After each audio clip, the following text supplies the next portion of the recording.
I would like to extend a warm welcome to all members of the Planning Committee, officers and members of the public in attendance at today's meeting. I am Councillor Christine Ward, Chairman of the Planning Committee. I would now like to hand over to Democratic Services to read the housekeeping notes.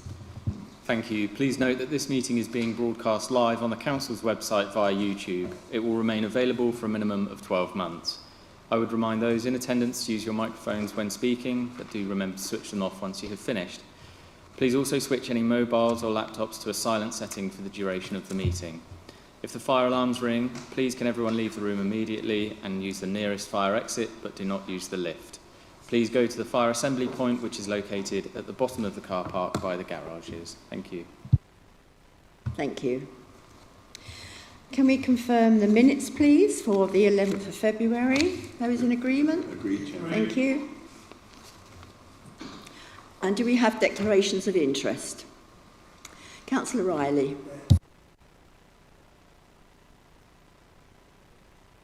Are there any others? Councillor Woods? Richard. The one at Maplefield Farm in Martin is in my ward again. Councillor Hawkins. Yes, I've got to. The application 25/11153 is in my constituency, and I will obviously be saying a very small amount of words on that. You've been promoted then.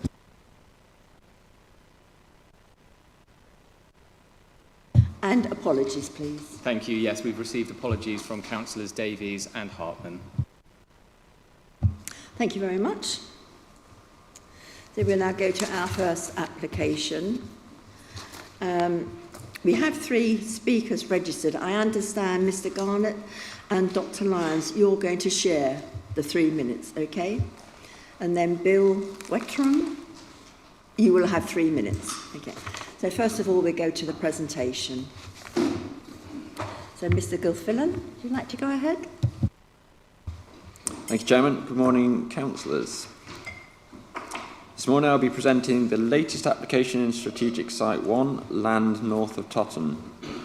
As outlined in red, the application is located on the south side of Salisbury Road, close to the junction with Paulette's Lane. The application seeks outline planning permission for up to 93 homes. Before we get into the full presentation, draw your attention to the update sheet.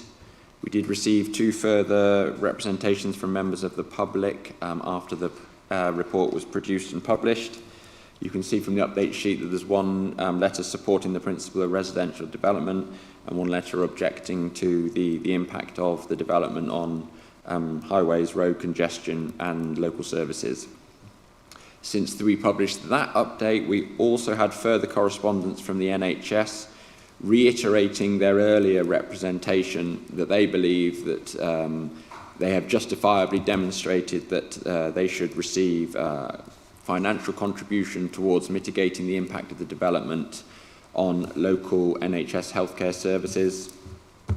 You'll see from the report, Section I, in Section I of my report, of the report that you have before you, we, as the Planning Authority, don't agree with that stance. We do not consider they have demonstrated that there is the impact, or sorry, not that there is the impact, but there is a scheme in place and mitigation is there to justifiably ask for a Section 106 contribution towards the provision of such services. So whilst we've received a further rep, that hasn't changed our recommendation or the consideration of the issue as presented in the report. So moving on with the presentation, we have the general location showing the site in the context of the surroundings. The most particularly useful bit of information on the plan is the proximity of the site to the A326, the Totton bypass, the junction between the A36, the Salisbury Road, and that road. And of course, for those of you familiar with the area, of course, the motorway is just off the top of the plan, junction 2 between the A326 and the motorway.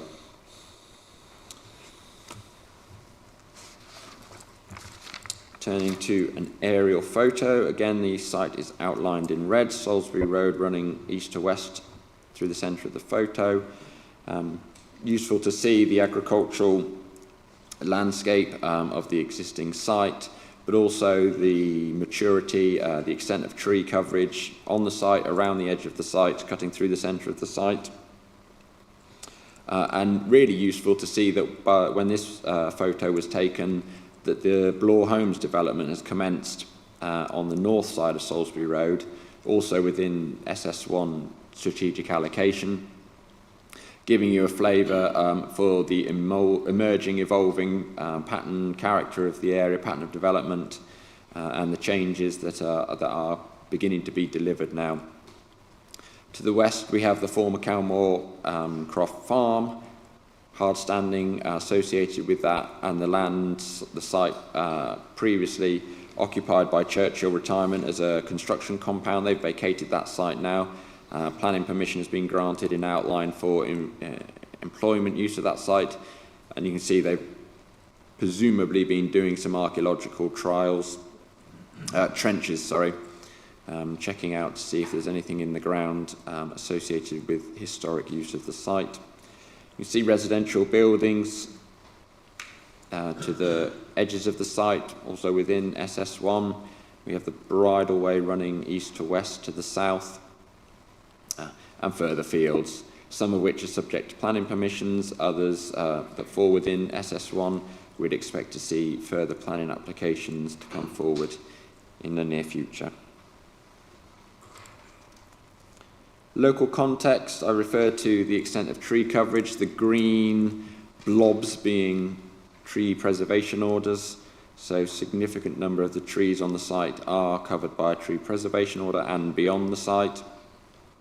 You see the buildings that were on the adjoining agricultural site. We have residential property in the centre and those to the east and to the south. There's a ditch or a network of ditches highlighted in blue there that run outside the application site but close to it.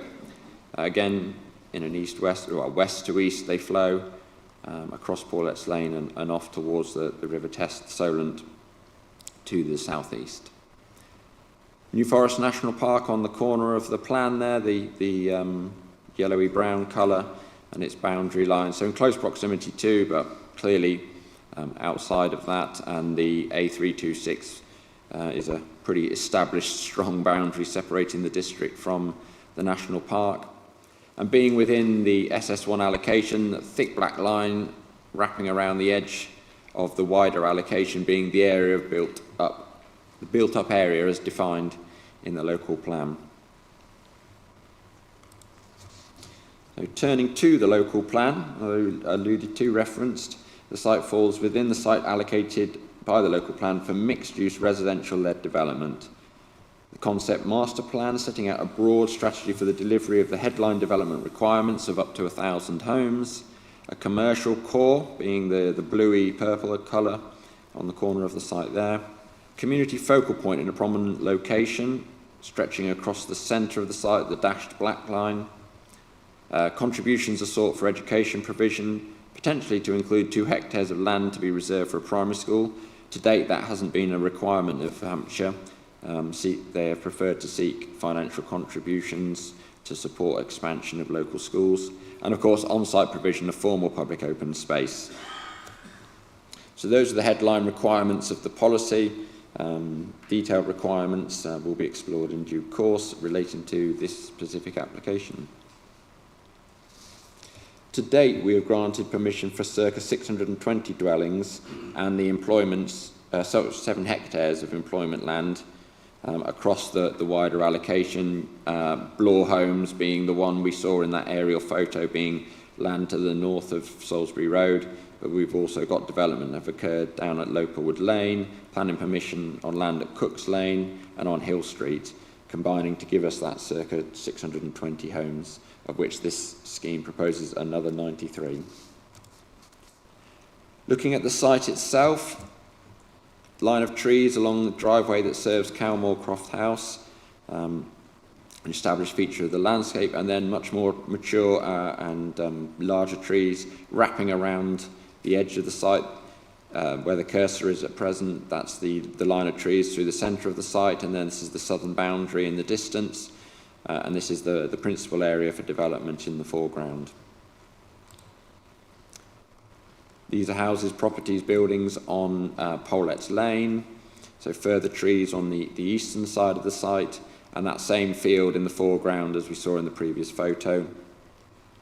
This is a view looking up from Paulet's Lane, so the line of trees there without leaves in this photo when I was on site before Christmas, looking in the reverse view as the one in the top of the slide. So you can see the land rising up and the green field there being that same green field in the foreground on the upper photo. And then looking from the bridleway across horse paddocks and land to the south of the site, with the planning application site beyond that tree line, fence line in the distance. You maybe just make out Calmore Croft House there as a sort of brownie blob in the grey gloom of the photo. But in terms of reconciling where that photo is taken from, that's that feature. Within the site, looking west towards the former Churchill compound, the crane, that's now gone but is subject to the planning permission for employment use. And a reverse photo, the same field but looking in an easterly direction through a gap in the hedgerow, the tree line, into the field where the principal development would occur. This field would be used for open space, green infrastructure, and this line of trees was the line of trees we saw in the first photo. That is the strong landscape feature through the centre of the site. Looking outside the application site, highway improvements underway being delivered by Bloor Homes. You can see houses in the edge of that photo in the corner there. Application site beyond these trees on the left-hand side of the photo on the left, and the reverse on the other side. This is where the bus stop is going to be provided. The application site on the right-hand side beyond that line of trees and hedgerow in this photo, and access would be provided directly to that bus stop and that new shared pedestrian cycleway that's being delivered. So the detail of the scheme: an outline plan and application seeking permission for the principal of up to 93 dwellings and the combined 3.2 hectares of green infrastructure. The outline includes detailed proposals for access to the site, and all other details are reserved for further application. So those other details being the appearance of the scheme, the buildings, the detailed landscape design and species, the detailed arrangement of the layout of buildings and routes, and the height, width and length, the scale of the buildings. Those are matters reserved for future applications and not before us today. The application is supported by parameter plans demonstrating how these principles will be delivered. So quickly returning to the overarching concept master plan supporting the policy, whilst only illustrative, it gives an impression of how the complete allocation requirements can be delivered across the wider site. So the pinky salmon colour being residential development, and the combination of the greens being the ANRG, habitat mitigation space and public open space. So you get a sense there of how, when the local plan was being prepared, it was considered that the land could be put to use for those various uses. And then taking that across to the red line of the planning application site, you can see that primarily, the land subject to this application is considered appropriate for residential development. And therefore, it's considered appropriate and reasonable to consider the principle of 93 dwellings is acceptable and in accordance with that master plan. So as I say, this scheme is supported by parameter plans, the red line being the outline of the application site on that concept master plan again. The yellow area showing part of the site proposed for built form development, the houses, the roads, the parking, etc. And areas for green infrastructure and drainage infrastructure shown beyond that in the green colours and the blue to the south of the site. Broadly in accordance with the concept master plan, and of course contained within the built-up area, this is entirely appropriate. The application proposes up to 93 dwellings, with the final number and housing mix to be determined by the detailed layout designs, with the housing mix to meet the ranges indicated in your report, and to ensure a variety to meet the identified housing needs across the district as set out in Policy HOU 1 in your local plan. In accordance with Local Plan Policy HOU 2, irrespective of the final number of dwellings, 35% will be made available as affordable tenures. So for this part of the district, the waterside part of the district, the target for affordable housing is 35% of a scheme. So in this instance, we'd be looking at circa 33 dwellings to be delivered, but as I say, that will be based on the final figure, number of dwellings that the scheme can deliver when those detailed designs are prepared and presented to us. As I said to you, the detailed matter before you alongside those principles is vehicular access to the site. And this is a plan indicating how that will be formed. The proposed vehicular access is from Salisbury Road, replacing the existing access to the Brooks Hill Industrial Estate, which this is the junction. You may be familiar with it, and you can see the Bloor Homes development in the background there, across the other side of Salisbury Road. The proposed road, widening the existing track to be a proper two-way, two-carriageway road with pavements, will adjoin the roundabout on Salisbury Road to be delivered by Bloor's Home that provides the primary access to their site. So the red lines is the approved design of the roundabout and the alterations to Salisbury Road to provide that primary access into the Bloor Homes development. This access track that serves the existing industrial buildings at Brooks Hill industrial site will be retained and form a fourth arm on the roundabout. However, with this planning application proposing to widen that road and make use of it for access to this planning application development, there are minor alterations to the roundabout to achieve the junction, the full width fourth arm, but it can be readily accommodated within the confines of the highway, the application site, and the design of the roundabout as has been accepted between Hampshire and Bloor Homes. The alterations will include new pedestrian crossing points. As designed, there was no pedestrian access across these arms that head off in the east and west directions because there was no pedestrian desire line to the south. This planning application will introduce those crossing points to make it safe for pedestrians to access the development to the south of Salisbury Road coming forward as part of this planning application. Hampshire County Council have undertaken detailed analysis of the roundabout, including review by their departures board, and accept the access will be safe for all vehicles, all users and all directions. Non-vehicular accesses will be provided to Salisbury Road across highway land to provide direct access to the bus stop and new shared pedestrian cycleway already being delivered by the Bloor Home scheme. This will also correspond with the crossing refuge, which you can see there in red, to allow ease of access across the road for pedestrians to navigate in both directions to visit, use open space and visit properties on the two developments. Indicated on the plan here in purple is a further shared use path direct to Paulette's Lane. This will be provided across Highway Verge, so this land in here is all Highway Verge associated with Paulette's Lane.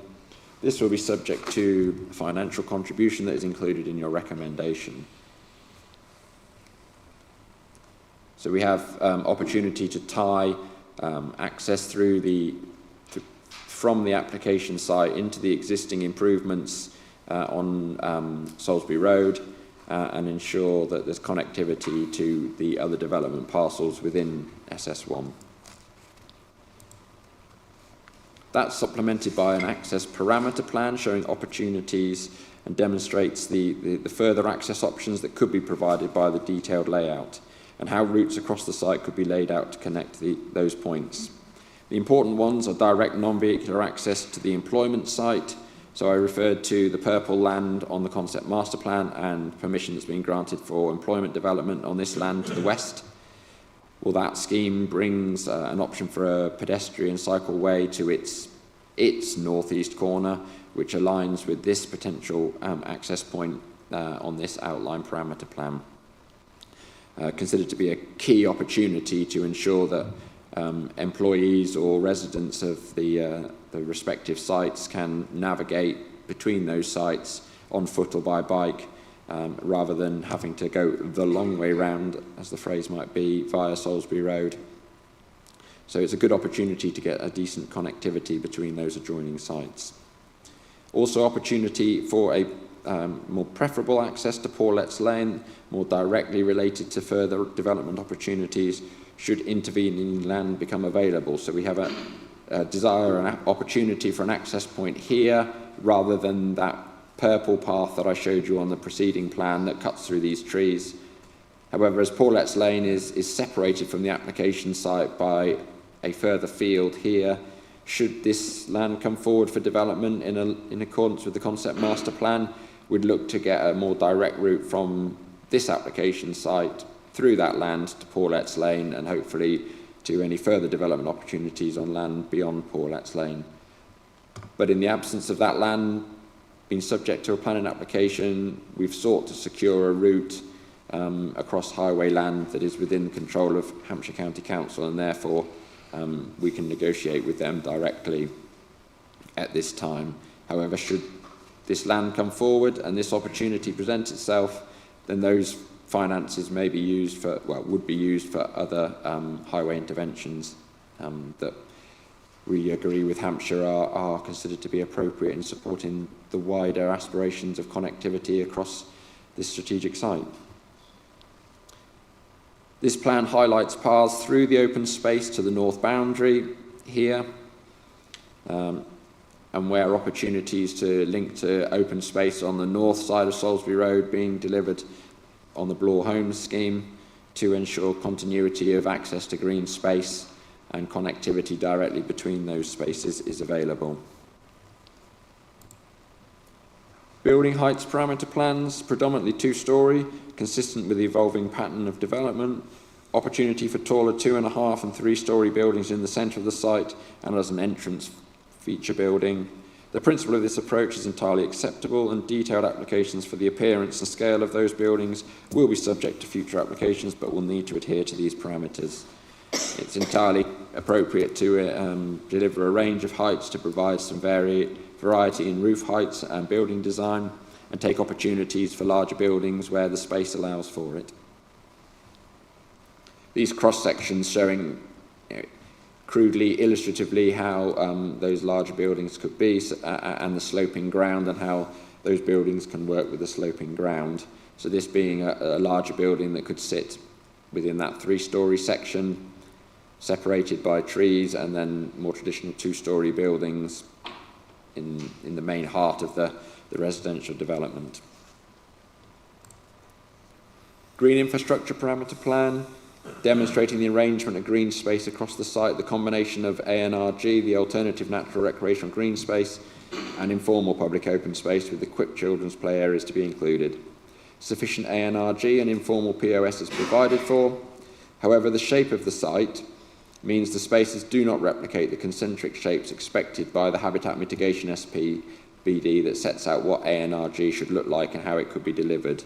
So looking at the plan here with the circles, a large open space of radius 60 metres, diameter 120 would look something like that.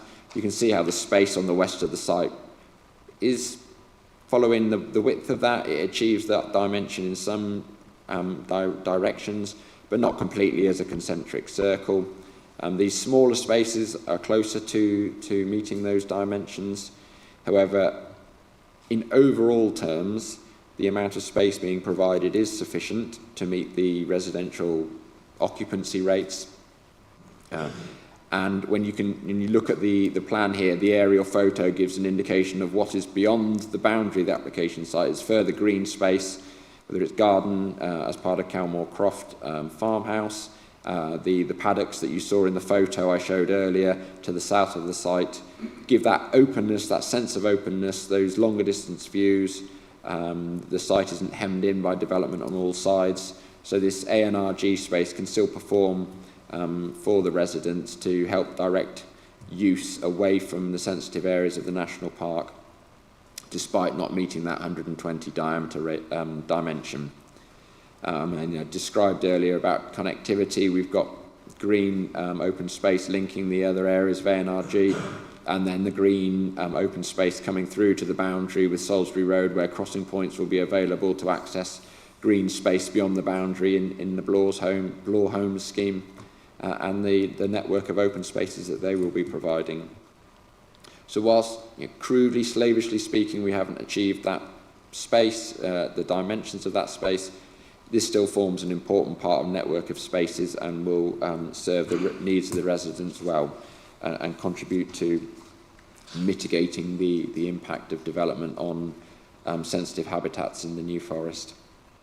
Natural England have not objected to that deviation from the standards, and have accepted an appropriate assessment that the council has undertaken. Provision of ANRG, its management and financial contributions towards Solent and New Forest habitats, the monitoring of those spaces and impacts will be secured by the Section 106, and that's included in the recommendation before you. Children's open space will be provided on site. Details of equipment and the space will be provided by the Reserve Matters applications, but is secured as a requirement by condition. So I've referenced trees a number of times, important trees across the site. They're an important landscape feature. Almost all of the trees will be retained, most notably the veteran trees through the centre of the site. So these trees crossing the edge of the open space, the field at present, have been identified as veteran trees. That gives them a higher status given the ecological value that they have as veteran trees, and they will be protected as such.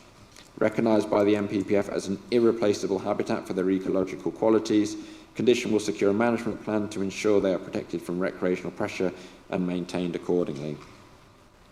In doing so, this will retain a strong landscape feature of the site. So only 3 Category B trees will be removed, one of which is to provide provide the improved access, and then Category C and U uncategorised trees in a hedgerow will be removed for access works and general removal of poor quality trees to allow the better quality trees to prevail and mature successfully.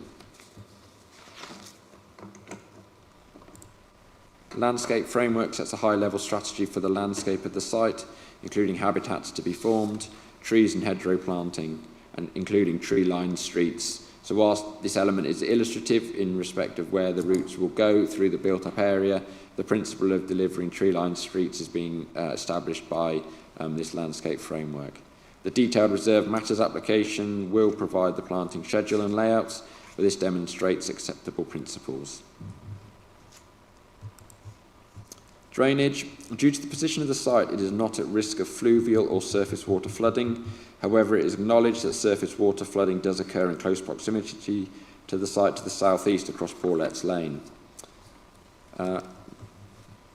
Quickly flick back. I didn't put the slide in there, so bear with me whilst we... The sort of hatched area on this plan indicates crudely where surface water flooding is known to occur, and set out on the concept master plan for consideration as part of the illustrative layout of uses across the site. You can see where that Paulette's Lane running through the centre of the allocation on this north-south axis here, but that area of surface water flooding being outside the application site.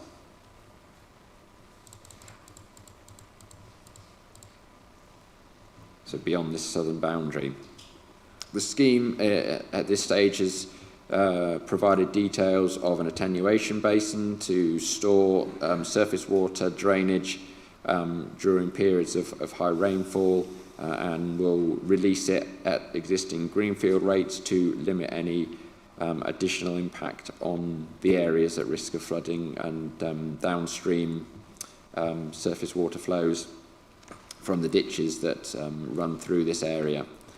It hasn't been possible to design the detail of that at this stage because, as you can appreciate, in the absence of detailed designs of the layout and the scale of the built form, we don't have full detail of hard surfaces and the rates at which water would be discharged to that attenuation basin.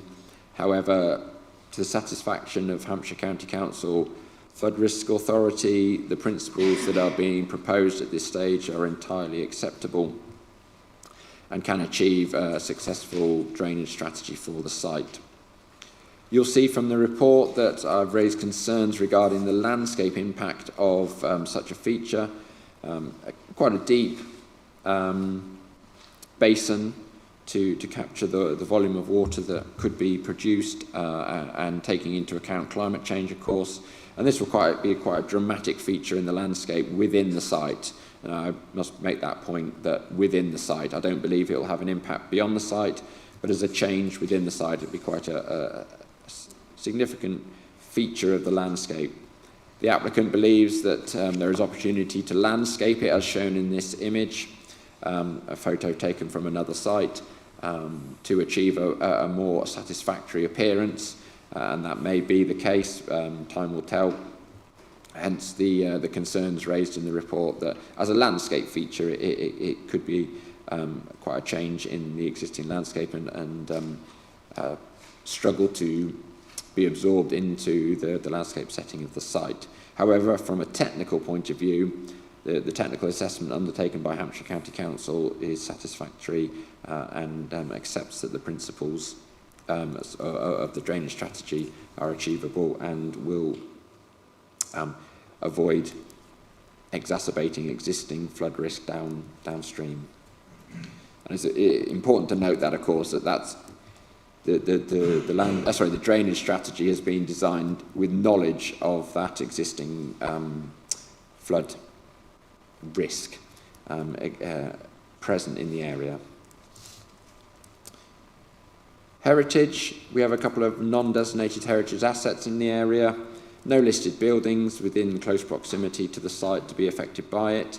However, Calmorcroft House and the Blue House and Barns on Paulette's Lane, as you can see from this ordnance survey plan, have been on site for a long time, have a relationship with the agricultural uses that have been ongoing across the wider area for a number of years, since the 1900s. Or what's that? That's the 19th century, sorry. Consistent with other applications within SS1, as a result of the loss of the agricultural use and that relationship, it's considered that there is impact on the significance of these non-designated heritage assets. However, that's a very minor impact and is something that, in accordance with paragraph 216 of the NPPF, you should consider in your planning balance. Obviously, no direct impact on those buildings, on those sites, as they are outside the application site. So, in conclusion, we have minor heritage and landscape harm weighing against the scheme. However, that is significantly outweighed by the economic, environmental and social benefits of the scheme. The economic being employment in construction and future spend by residents. Environmental benefits, it's a sustainable location in the built-up area, close to services and facilities with provision for active travel and public transport being made. Social benefits, the mix of housing types and tenures to meet a wide range of housing needs.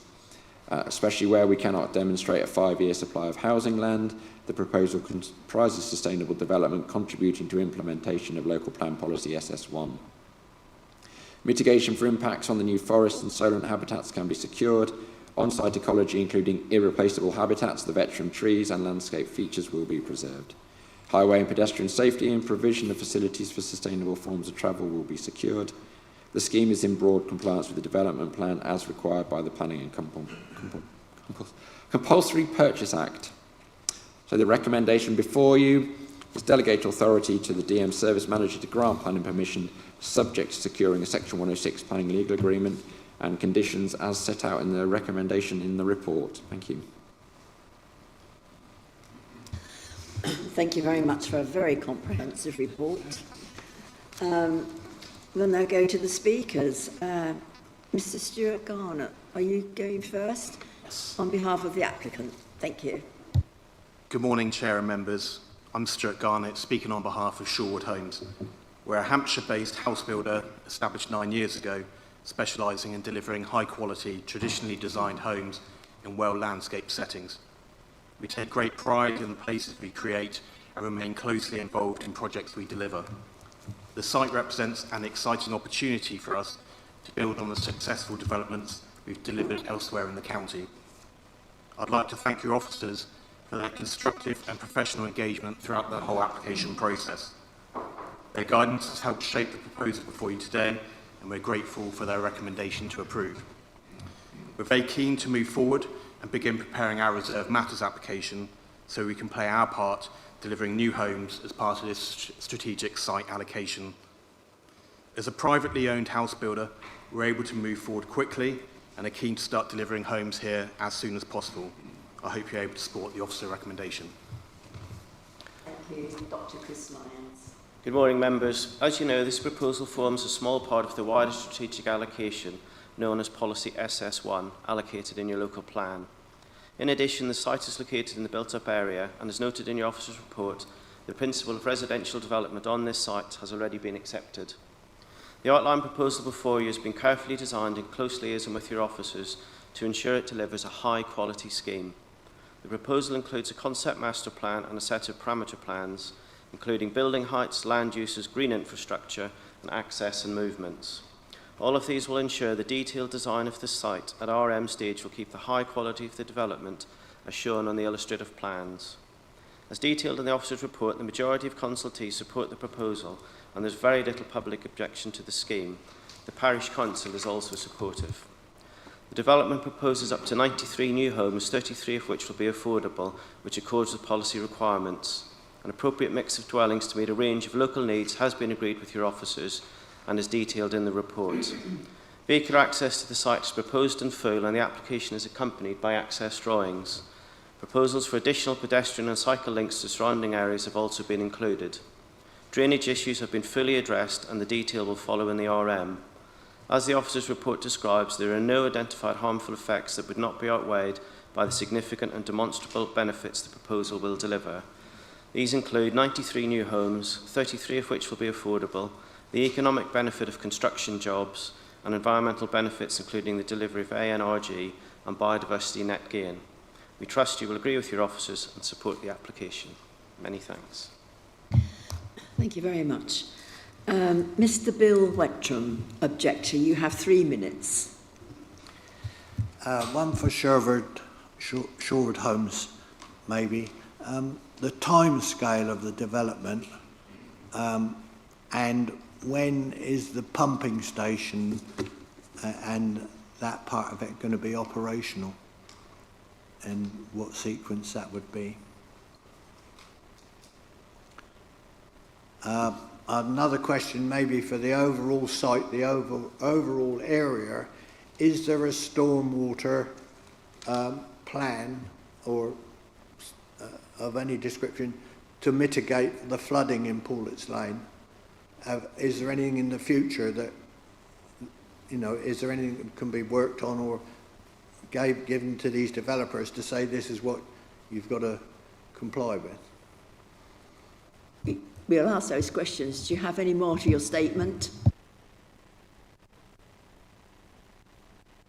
Thank you very much. Members, over to you then.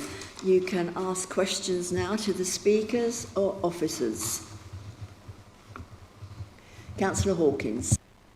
Thank you. One of the questions that I'd like to ask, because this bugs me always, is that big blue blob there that's going to be designed to take all the drainage water. Is that going to be made safe? Because if we're building houses, there's going to be children in those houses. So I'd like to see that, we're not going to drown them when they haven't been around that long. So I'd like to see some form of safety around that area, please. Just to make a comment, several people in this chamber and from housing have visited sites around this area, already established. with this control of the water, the basins, within playing areas, and they were perfectly safe. No problems whatsoever for the residents that lived there already. But we'll ask the question anyway. Assuming it was to us, I mean, I'm not sure it's particularly a planning matter. If there's health and safety guidance legislation that requires these places to be secured, you know, as any pond, any lake, any visitor attraction, Testwood Lake's just down the way, then the applicant will have to adhere to that. However, as Councillor Ward has just described, you know, these are a common feature now of our residential environments, and you know, that doesn't seem to be appearing as a concern for those who would govern such issues, that we're required to actively do anything, certainly at this planning stage of the process. So I'm not sure I can give you a categoric answer, but it doesn't seem to be something that's been placed upon the role of planning to safeguard.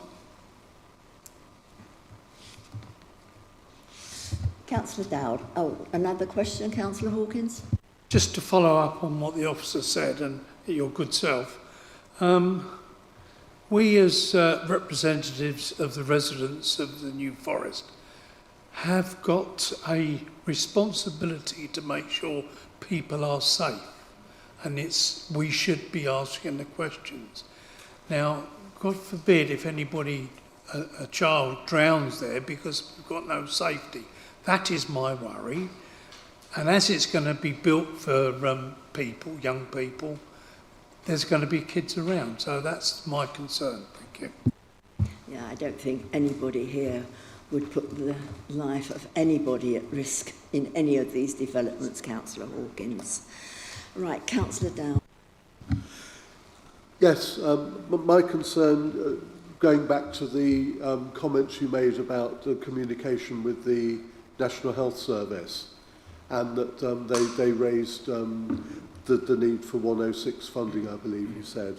I'm curious to know whether or not those conversations included the ongoing changes that are happening in the NHS provision in the wider area, and whether that formed part of that discussion, because I think there is some local concern, particularly to do with ambulance service and changes to provision in the wider area. Will there be ongoing discussions with the NHS between the outline plan and later submissions, please? Not directly related to this planning application, no. I mean, Section 106 contributions are a direct link between this application and the impact it causes on something. In this instance, of course, it's healthcare provision.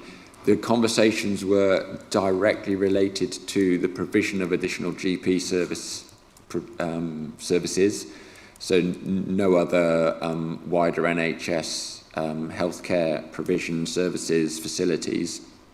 I mean, that sounds like a conversation that goes vastly beyond this planning application and potentially the planning arena.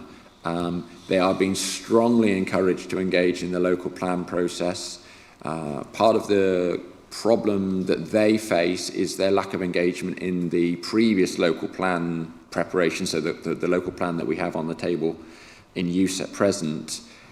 They did not engage particularly well, and unlike other service providers who are embedded in the local plan, and especially the infrastructure delivery element of the local plan, they don't have that avenue to secure contributions from developments that are coming forward off the back of the current local plan. So they are being directed to and engaging with our policy colleagues in relation to the consultations that have been ongoing, that some of you will have attended in your areas over the last 2 weeks, to ensure that they are accommodated by the new local plan. Councillor Sleep. Thank you, Chairman. Whilst we're looking at this development, and it's only a minor group of houses against the whole development that's on the north side. The local concern is obviously flooding, and we can look at the southern edge of this area and know that we've got 2 ponds there. The road gets flooded on Paulet's Lane. You've got an attemperation basin in, and I understand that the new developments we talk about now, we've always got stormwater drainage attemperation basins in to try and control this, which we never used to have on any developments in the past. So I can understand that, but residents would probably necessarily need to understand that as well. Is that attemperation basin going to be linked in with the pond, 2 ponds and the river that floods across Paulet Lane, or is it going to be a totally separate section? When the water is discharged from that attenuation basin, it will go into the local ditches and follow the flow of them, what does it be, in a southeasterly direction, and will pass through the areas that you've described. But the premise is that it won't discharge water at a faster, greater rate than currently occurs, and potentially, by holding it back, will reduce the immediate effect of rainwater when the storms occur, that could well reduce the effect of that the residents and users of Paulet's Lane have experienced. And could I just follow up on that? Everyone understands we've got this terrible problem there. Is it because of the silting up of the existing ditches, and is there some way we could get that cleared before we even start this development? How are we controlled? I noticed on the write-up that Hampshire County Council are the lead they're the lead local flood risk authority, and they're saying there's not a problem. If that's the case and the ditches aren't cleared, surely there is a problem because the roads are flooding. Well, they're obviously looking at how this planning application and the scheme before us today would interact with that existing drainage network.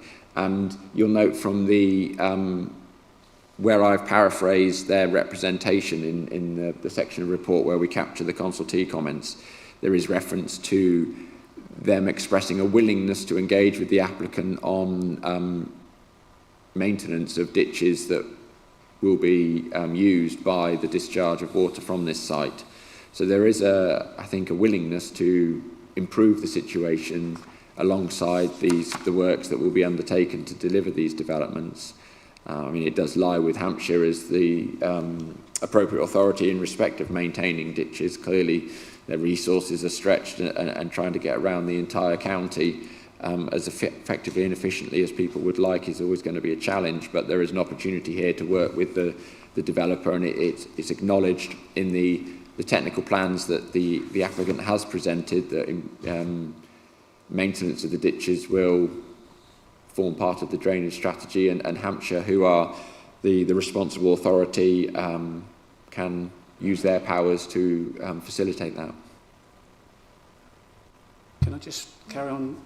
In the nature space part of the pamphlet, we're saying that whilst water bodies within the vicinity have been surveyed recently to support planning applications on surrounding sites, one water body within 35 metres has not been surveyed, and the survey of another is over 3 years old. So I'm just concerned that Hampshire County Council are saying there's no problem, and it doesn't look like they've kept up with the information that we're requesting. Well, that's for greater crested newts as opposed to any drainage matters. So where there is a small pond in a certain radius of the application site, there's a requirement that it's tested for the presence of those protected species.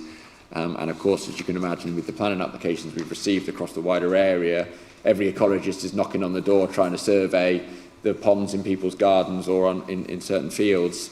And so actually at this point, they've piggybacked on previous work. And although it's somewhat aged, the Nature Space, quite sure if they're a company, but group, have accepted that it's unlikely that greater crested newts have suddenly appeared in some of these ponds in the passage of time since the survey was undertaken. So nothing further there.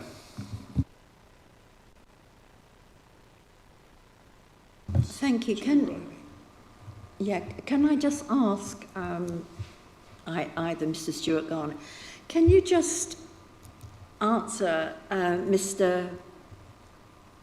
Wettram's concerns, which one was pumping station?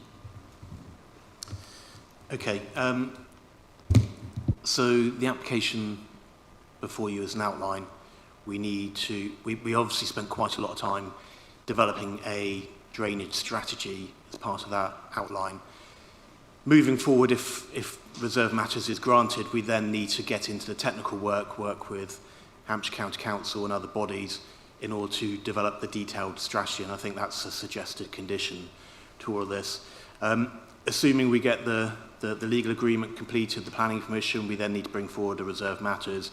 So in terms of timescales, ultimately the delivery of that is subject to a further approval by yourselves, further approval from the lead flood authority and so on. So I mean, you're talking a period of time, you know, let's say it's a year down the line before we're in a position of being on site, building homes and so on, having the relevant approvals. The foul pumping station would normally be built prior to occupation, so again allow another period of time for that to be in place. So these things do take a bit of time, but that has to be done in the correct sequencing and to make sure it mitigates the development. So I can't sit here and give you a clear time scale for everything, but just to explain to you the processes we need to go through. Thank you. Councillor Riley. Yeah, this site has been built on a hill, and the runoff water is going to head for Pollett's Line. There's properties in Pollett's Line being flooded over the last 2 or 3 years continually. People are getting up at night, sandbagging the front doors to stop the water going in. How is this going to help the flooding there? You know, there's a development right at the top of the hill with an industrial estate. All the water's coming down towards Pollett's Line. It can't get away from Pollett's Line because all the hedges are blocked. If they're cleared, we could probably get rid of the water, but we're not getting rid of the water at the minute. And people are really concerned about getting flooded. And there's a development going in here, 93 houses on that hill. And on the other side of the road, we had an Olympic swimming pool pond. You know, it was horrendous. People say, well, what's happening? No, where's this water going? And it goes down to Hill Street and gets away on a small pipe, and it gets away, but it's not getting away quick enough. And the residents of Pollett's Line, all the properties in that valley are being flooded, and they've got great concerns. And on the other side of the road, you're going to have another development coming later on. You are debating this more than asking questions. Can you? Does anybody want? The point is,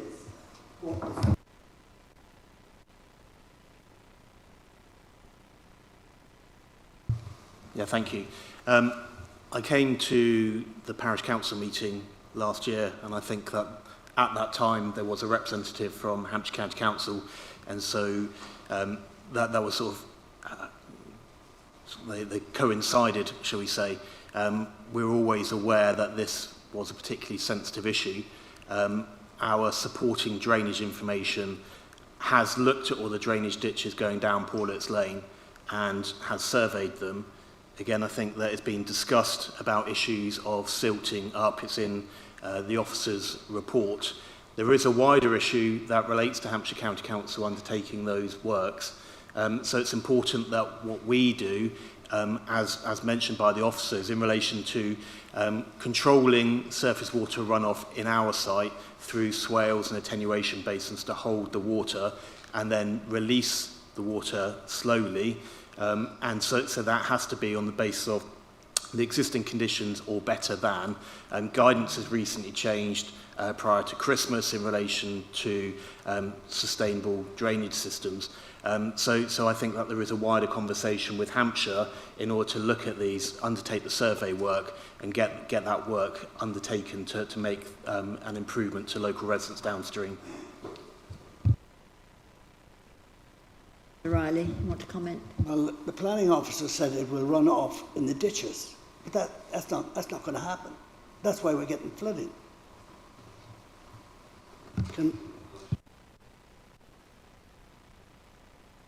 Okay. Councillor Wade, we'll come to you. Thank you. I've got a question for the developer as well, actually. About drainage, I understand you're planning on a drainage system to cope with the current water. But with climate change, we're having exceedingly large amounts of water. and rainwater in a very small space of time, which is a perennial problem everywhere. They get floods left, right, centre, as already mentioned, the road floods now. Will your drainage scheme be future-proofed? Whilst I have no doubt you will put something in to deal with the drainage system requirements that are statutorily required now, we've got to think of 10 years, 15 years hence, because climate change does indicate we will get more and more of these irregular rainfall patterns. And will it be future-proofed for 10, 20, 20 years, 30 years, so that future residents won't end up in soaks? I'm sure otherwise the officer might be able to chip in, but you're absolutely right. We have to design these things to make allowances for climate change. So you'll tend to find that, that blue blob that appears on the plan is over-engineered in many respects. My experience, a lot of these things tends to be that even with heavy rainfall, and where I live, then we have a number of these basins. They're barely ever wet, and because they're designed for an absolute extreme event, so that they are designed in a certain way. It has to be in accordance with the Hampshire requirements. It has to be in accordance with all the relevant guidance to make sure that properties are protected and that we're not creating a worse effect. Yeah, as I described in my answer to Councillor Sleep in the presentation, we have a condition that requires a detailed drainage design to be presented to us before commencement of development. That will obviously have to factor in the detailed design and layout of the housing scheme itself. Gives us clear indication as to the extent of hard surfaces, roof forms and roads that will generate that increased runoff that you're concerned about. But that's then being factored into the design of the strategy. And as Mr Garnett alluded to, having to meet future flood events, future storm rain events is embedded in the guidance, national guidance, and the requirements of Hampshire in according with the national guidance. And it also includes an expectation of what's called urban creep, whereby residents put down patios, they extend their buildings. The calculations have to include that as well. So there is a high degree of future-proofing, as the phrase has been used, in the strategy and the drainage network that will need to be delivered by this development and all developments to deal with surface water drainage. Yeah, that condition's on page 59 of your agenda. Are there any more questions? We'll go into debate then. Councillor Sleep. Thank you, Chair. When we look at this development, as I said earlier, 93 homes, it's not a massive issue when we look at the phase nod that we're talking about in this area. And obviously, Councillor Riley's talking about the flood on the other side of the road where Bloor Homes are working. And I raised the question with officers just recently, and it is the attemperation basin. It looks really bad at the moment because I thought, well, if they're going to build there, there's a lake, where are we going to drain that? But that is an attemperation basin, so there's a reason for it in the development. But this development, while I think it's going to be an advantage to the problem that we're all facing with this water flooding at the bottom of the site. It's just unfortunate that Shorewood, Mr Garnett and Mr Lyons have got the bathwater, because really the whole of our community are concerned about this flooding area, and you've got it on your development, unfortunately. So that's why everyone's sensitive about it. The attemperation, that what you've shown is obviously this is going to cover the area of the development we're looking at. And I think that's probably, because we're highlighting that, it's going to help the situation we've got, because everyone is more and more concerned every year about the flooding on that road. So it's got to be sorted, and it will be sorted. It must be sorted if we're going to put these houses there. So that part of it I'm happy with. It's just, I wanted to say that the reason we're all concerned is because of the flooding, and everyone in the community is concerned about it. Thank you. Councillor Dow. Yes, I think there are lots of factors to balance here. One really important factor is that there is an absolute need in the area for affordable housing. What form that affordable housing takes obviously remains to be seen in future submissions. But I think a lot of residents with children in the area are really concerned about where where they will be living and whether or not they can live in the same area.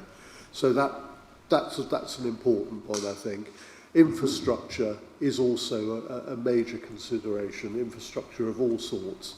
So we have to make up our mind whether or not the infrastructure for the area is going to be sufficient to accommodate this number of houses. Broadly speaking, on balance, I feel I can support this application at this stage. Thank you, Chair.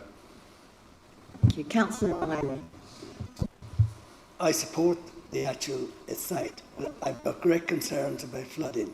I know I've heard a lot today of what they're going to do, but further on down the road, when the site's finished, if they've got a problem, the people that live in Paulet's Lane, they're stuck with it. They're stuck with it. You know, I support the application. I will go with it as long as there's something done about the flooding. That is my main concern, and it's a concern of the residents, because I know the area very well. I've met a lot of people that have been flooded, and the road has actually been closed because to stop the water going into people's houses. No, that's not acceptable. Thank you. You, Councillor Wade. Mr. Gilfillan did a very comprehensive report on this. You covered a lot of detail and the discussion about drainage, which is an issue, I think, has given what I consider a satisfactory response. I would like to propose we accept the officer's recommendation to approve, because it is a needed development, it has affordable housing, and as Councillor Sleep said, this may actually indirectly make an improvement to the flood issues we have there. And the fact that a detailed drainage plan has come back to us to be examined and supported, to me solves that one concern about drainage. So I propose we support the recommendation. I will need a seconder. Okay, but I'll come to Councillor Hawkins first. Yes, the only thing that irks me about all these new houses that we're building, everybody says, oh yes, we've got to have affordable housing. But the affordable housing is not affordable for our young people. What I like to see and hear is that we put social housing, and that is much better for our young people when they're starting off. So I would like to see social housing put in those mix, please. I'll just take you back to the officer here. So the phrase I used, affordable housing, captures the 3 tenures of shared ownership, social rent and affordable rent, and then the council's preference is for those 3 tenures and is set out in our policies. So that provides 3 avenues for residents to access different forms and tenures of affordable housing, and then they will come with a variety of sizes as required by the circumstances of the family or individual in need of the housing. So hopefully that does capture the form of accommodation and the values that you're concerned need to be required. Councillor Rickman, did you want to say anything? Yeah, I'd simply say I'm very happy to second this application. I think it's a high quality application before us, and I'm very happy with the different forms of tenure for affordable housing that will come forward. Very, very good for our area. Thank you. Councillor Woods. I very much support the application, but I do think there should be caution when the speakers talk about working with other agencies. We had a problem in Fordingbridge recently where the environmental agency were supposed to be put in a pumping station, and they pulled it because of budget responsibilities, and so it didn't happen. So is there a way that we can ensure that these other agencies do what they're supposed to do? That was a question, but do you want to answer? Well, I mean, in this instance, we're obviously talking about Hampshire County Council, another, for how long they'll be there, but somebody will be obviously taking on that responsibility, of which we will then be, it won't be another agency, it will be us. We'll be one and the same, ultimately. Obviously I don't know the circumstances of the other site to be able to provide a comparison or an answer, I'm afraid. Councillor Francis. Thank you, Madam Chairman. Flooding, good one. Yeah, Councillor Riley, that lane's always going to flood. It is what it is. These developers are not responsible for off-site flooding. This was made quite clear when Wyatt Homes put in the development in Derrick Lane in Branscough.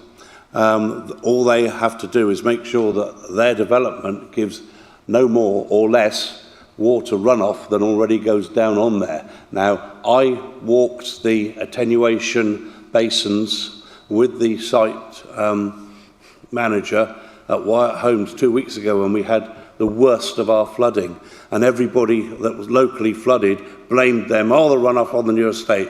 And do you know there wasn't one drop came off that estate? Their engineered attenuation basins held the lot and actually slowly drip fed it into the existing system that hasn't been maintained and will not be maintained.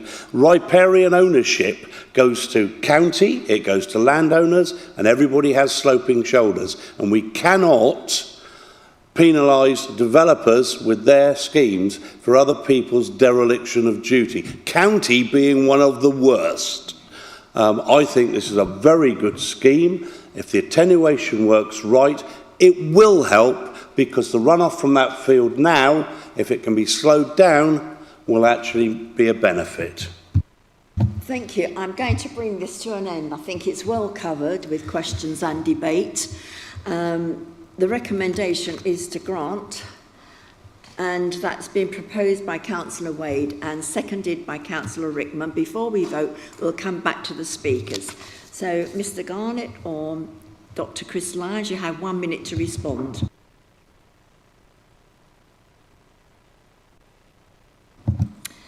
Mr. Wetron, you have 1 minute to respond.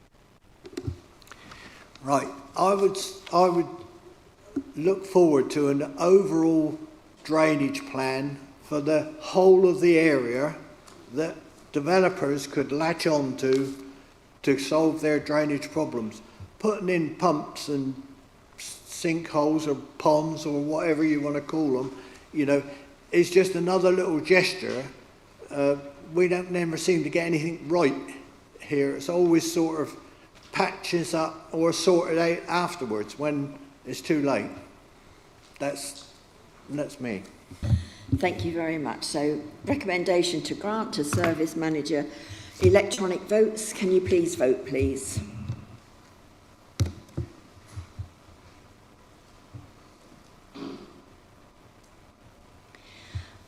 Um, 11, I think that's covered us, is it? Yep. Okay, you can see the results up there. That has been granted. Thank you all very much.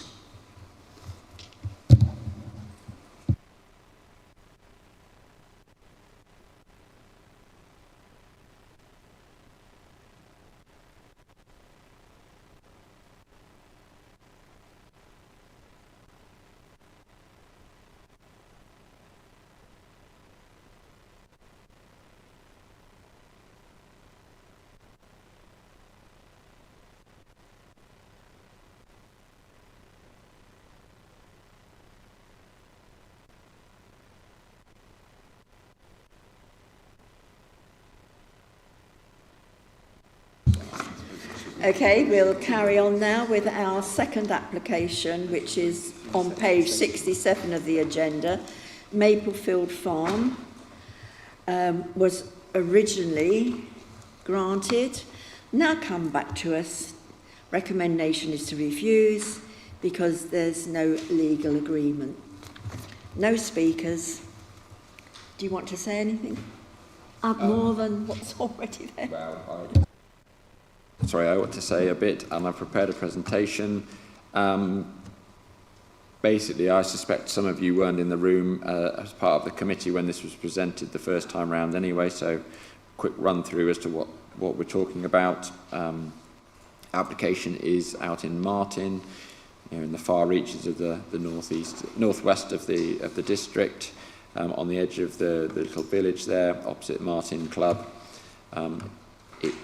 When this plan and application was presented to us, the building had recently ceased being used as a milking parlour type agricultural building that it had been approved for, and the applicant was looking to make use of it for other things. And he presented us with a proposal to convert it to holiday accommodation, so two-bed apartment units, single story. There's the existing building in the photo in the centre. Small range of alterations to make it more attractive as holiday accommodation. Not considered that the alterations are have an undue impact on the character and appearance of the area. Clearly the building is already there. There you can see in the aerial photo some of the other historic agricultural aspects of the use around it that would be cleared up and removed to facilitate the conversion.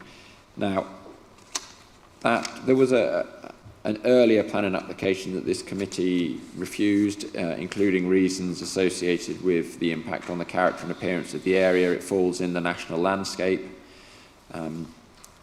The applicant appealed that, and in considering those issues, the appeal inspector considered that the design and the changes were consistent with the rural character and the edge of village location, and that the principle of the use was acceptable. However, at appeal and where we are now, the applicant had failed to deliver the mitigation or secure the mitigation for the impact of the development on the sensitive New Forest habitats.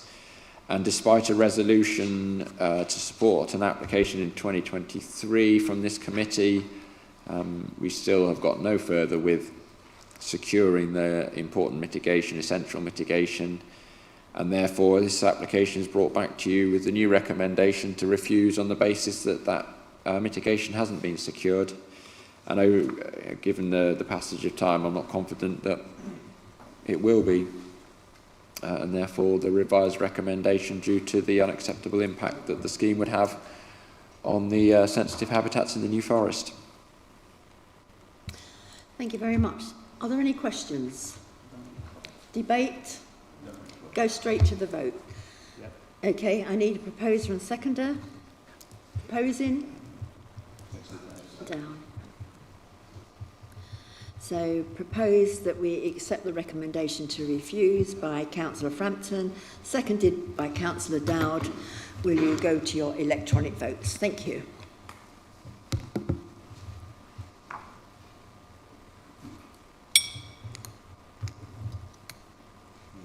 I think there's one not.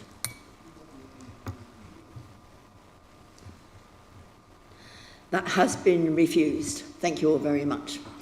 I think we'll take one more application before a break, if that's okay. Yep.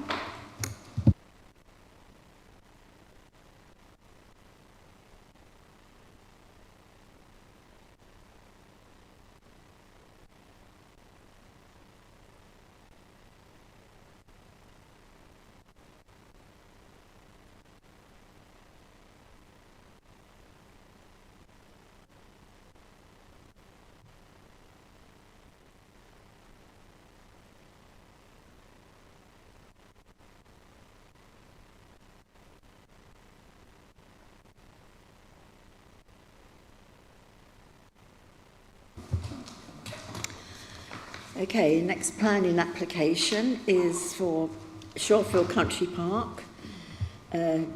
Change of 12 touring caravan pitches to 12 static. This is on page 83 of your agenda, application number 25/10649. We have, well, 3 speakers. I can't see 3, I'm not sure. Mr. James Blake. No? Is he the gentleman that just went out? I don't know. Mr. Chris Ruston, who's objecting, so you'll have 3 minutes.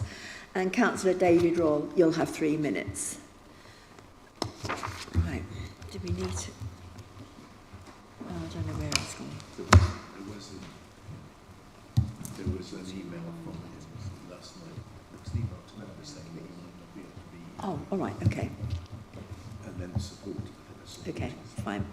Okay, we'll go on to the presentation then. Vivian, if you'd like to go ahead, thank you. Thank you, Madam Chairman. Just a couple of updates before we head into the presentation. Further to a request for clarification of the habitat mitigation requirements, the Council's legal team has confirmed that there is no requirement for such contributions to be made. This is due to the relocated pitches which are lawful under application 25-10025 and not constituting development, and the touring pitches being part of a permission implemented in the 1960s. As such, the recommendation on the papers should be amended to grant subject to conditions.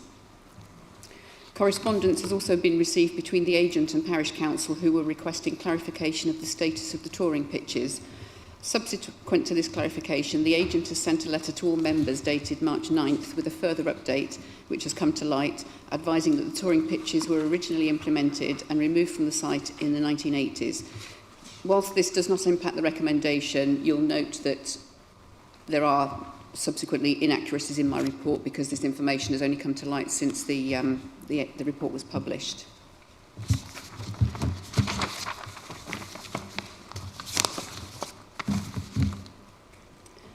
So moving on to the presentation, here we have the red site area.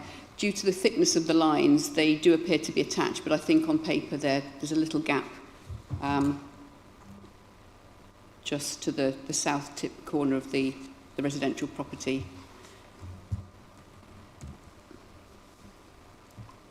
So here we can see the general location with the majority of the Shorefield Holiday Park, Country Park to the north and east of the site. And there you can see the existing holiday homes. Just to the south of the site are residential properties located at the top end of West Road. There's also a few residential properties dotted along in the trees and along Downton Lane. North isn't at the top of this one. I just did it this way up so we could get the whole of the wider context, with the blue line showing the land ownership surrounding the particular sites that we're looking at today. This little square element here is the residential properties at the top end of West Lane, West Road. So here we have the site areas. Area A, the lengthy site, which has currently got around 70 mobile homes within it, and Area B, with the enlargement here showing a possible layout of the relocated pitches. And just a few photographs of the existing situation within Area A. You can see there's a lot of tarmac roads there. You've got a mature hedge on the left-hand side here, the other side of which is the open countryside between Cliff Road and the site. The other picture is looking north towards the rest of the site, so there is a little valley there with lots of trees separating Area A from the rest of the holiday park. This is Area B, which is currently empty of any caravan units.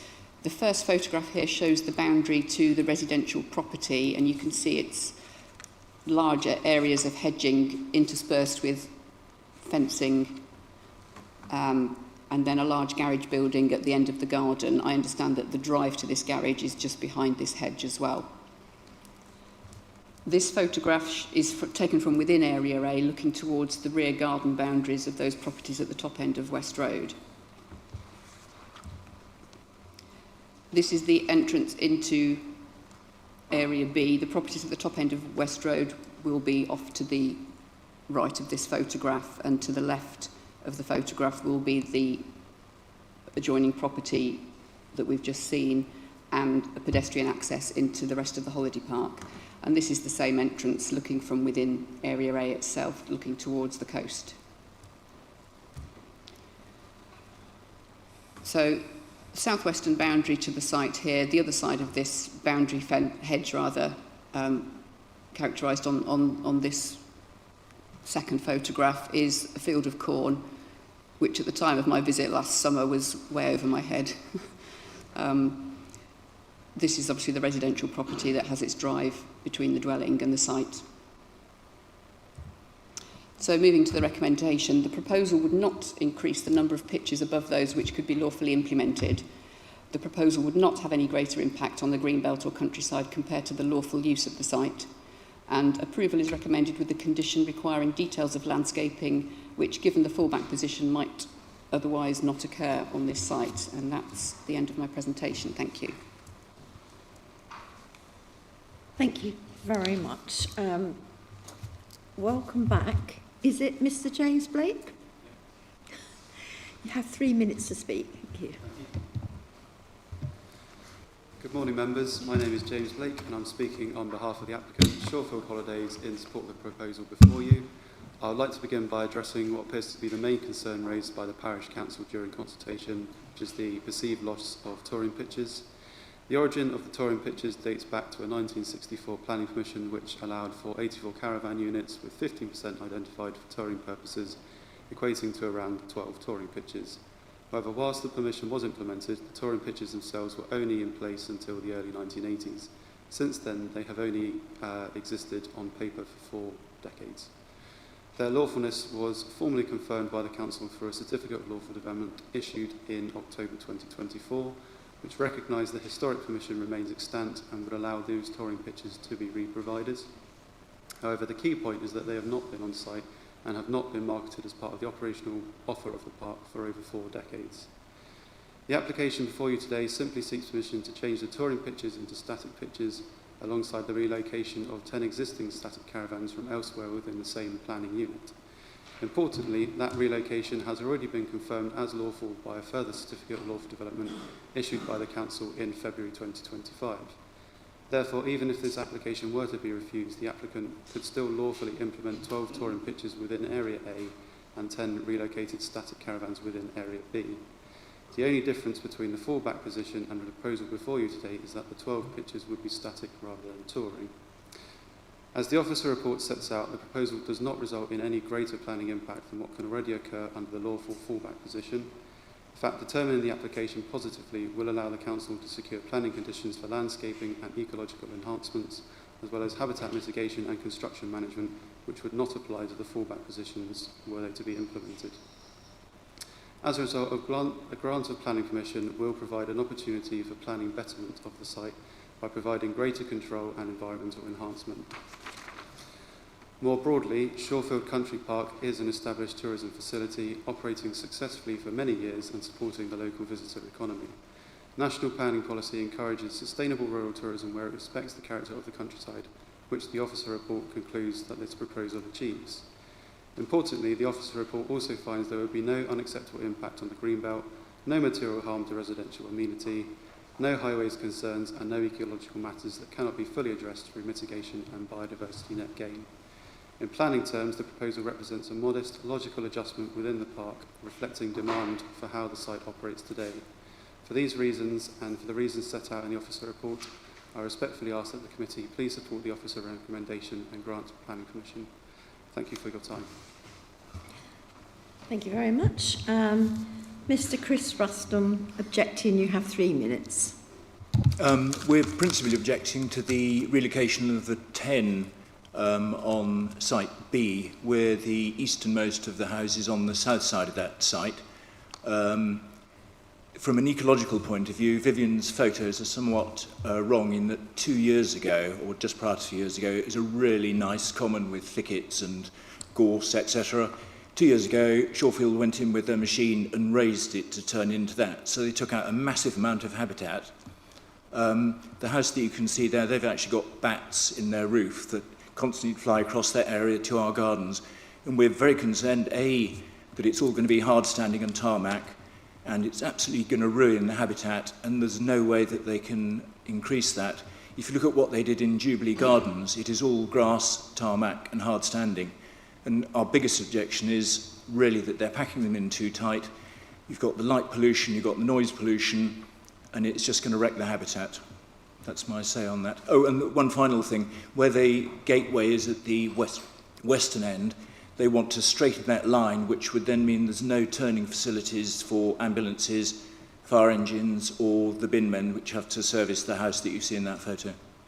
So, yeah, it's more from an ecological and a habitat point of view that we're absolutely against it. Thank you. Thank you. Councillor David Roll, you have 3 minutes. Thank you. Good morning, ladies and gentlemen. I'm a Milford Parish Councillor on the Planning Committee and Chair of the Finance Committee. I think this council is being somewhat duped by this application. It's a cynical attempt to increase the capacity of the park via the back door. Let me explain. In 2024, the applicant secured the approval for the additional 12 touring caravan pitches, relying on a permission going back nearly 60 years to 1964. And everyone admits they've had no touring caravans there since the 80s. So when they were granted lawful approval for the 12 touring pitches, we, the Parish Council, were delighted. It's a delightful site and touring caravans would welcome going there. But as the applicant and his agent have stressed, they only exist in theory. They've made no attempt to provide these pitches. They haven't physically marketed them. And now what they want to do is change touring pitches for statics. Let me remind you, touring pitch is approximately 30 square metres. Statics take up around 100 square metres, which is why they need to relocate 10 of them from Zone B to Zone A, because there simply isn't room on Zone B. What the Parish Council would like to see is this application, as it stands, refused, and Shawfield be made to apply properly with a new application to increase the park size by 12 static caravans from 588 to 600. We don't believe they have approval for 600 statics, and this is an attempt to circumvent the rules. That's all. Thank you very much. We come to questions then, please. Questions of applicant, speakers or officers? No questions. Councillor Richards? Thinking about the ecology, I noted in your report on page 91 that the ecologist recommended conditions for relating to construction environmental management plan and also ecological enhancement. But I didn't see any conditions that you've recommended, so I wondered why that was. Condition 4 requires submission of an ecological enhancement schedule supported by a plan showing the location of the agreed enhancement measures, and that needs to be done prior to occupation of any units, and requires a photographic record or a signed statement by a suitably qualified ecologist. We've also got condition 5, which requires the submission of a construction environmental management plan to be submitted to us for agreement with the usual things, and they need to adhere to that during the construction. Are there any more questions? That's it. Councillor Sleep. Thank you, Chair. The concern I've got is we seem to have a contradiction here that bothers me. I mean, we all receive these reports and we look at what the local councils and the parishes have to say because they're in the area and it's important to them and it's important to us that we take note of it. But I notice this concern, and after the councillor has just spoken, I read that the parish council's concern over the loss of touring pitches is noted. However, permission for the touring pitches was granted in 1960, as he suggested, as part of a wider application including permanent pitches, yet it was not implemented. The LDC determined under application 24-10800 confirmed that it would be lawful for these pitches to be implemented should the landowner choose to do so. In this instance, the landowner has chosen to request permission for the touring pitches to be permanent static ones, and as such, there's no loss of touring pitches. Well, that's thrown me completely because it seems to me that what was accepted is allayed, I mean, are we losing touring pitches or not?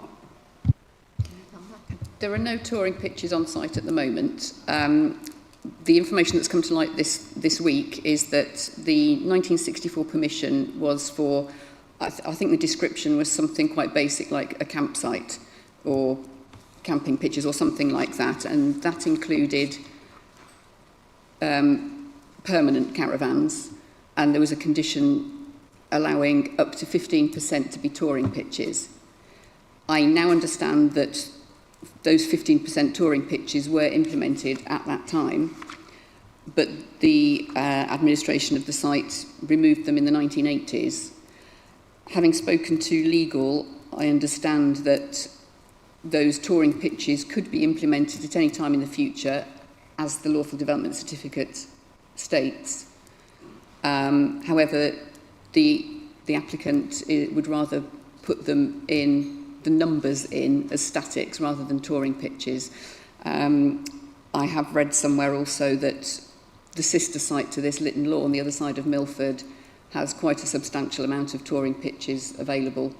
And I suppose they're trying to keep the static side at Shorefield. Thank you. Are there any more questions? Debate? Councillor Frampton. Madam Chairman, there's no increase in numbers. Let's just look at them as boxes. If Shorefields wanted to develop this as a fully serviced pitch for touring, there would be as much tarmac, there would be as much concrete as there is for a static van, because it's going to have the same infrastructure, and they could do that. So that's basically gone. If they wanted to do that, they could. I think that in actually changing it to statics, it's going to have a better overall impact on the area, because you're not going to be getting quite so many aluminium boxes going up and down the narrow lanes there. And we're not short of touring pitches in the area in general. Certainly in the national park, it's mainly touring, and round the periphery there are a lot of touring caravan sites, and indeed, as you said, Shorefields themselves have one at Lytton Lawn. So this is really just an adjustment of boxes. And if you were to look at one of the largest double-axle Bailey caravans, it's hardly any different to a static van to look at anyway. So I would like to propose the recommendation on the paper. Thank you. Councillor Riley. Did you want to say anything? Does anybody else want to say anything? Okay.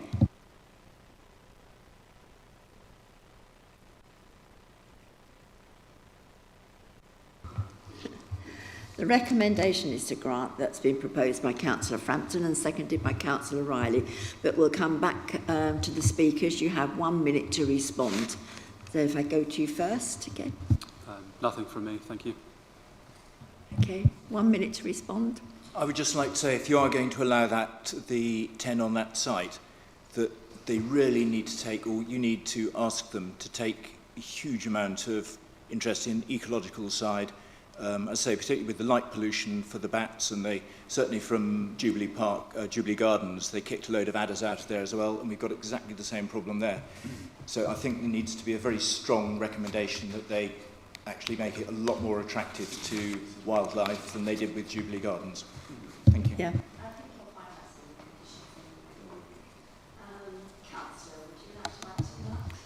I just wanted to dispute the councillor's comments that there's no difference to speak of between a large touring caravan and a static pitch. If you look at the static pitches on that site, they are massive. They comprise a basic caravan these days of about 15 feet wide and 42 feet long. There's no touring caravans even half that size. And the infrastructure and tarmac for a touring pitch is much less. And it doesn't always have to be on hard standing either. We think they are manipulating the numbers here, and there is a dispute, and we would like to see Shorefield apply properly for an increase to 600 static caravans. Thank you. Thank you very much. Okay. So the recommendation is to grant to the service manager.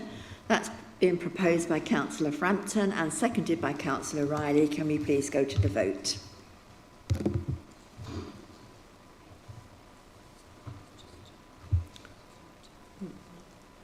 That has been granted. Thank you all very much.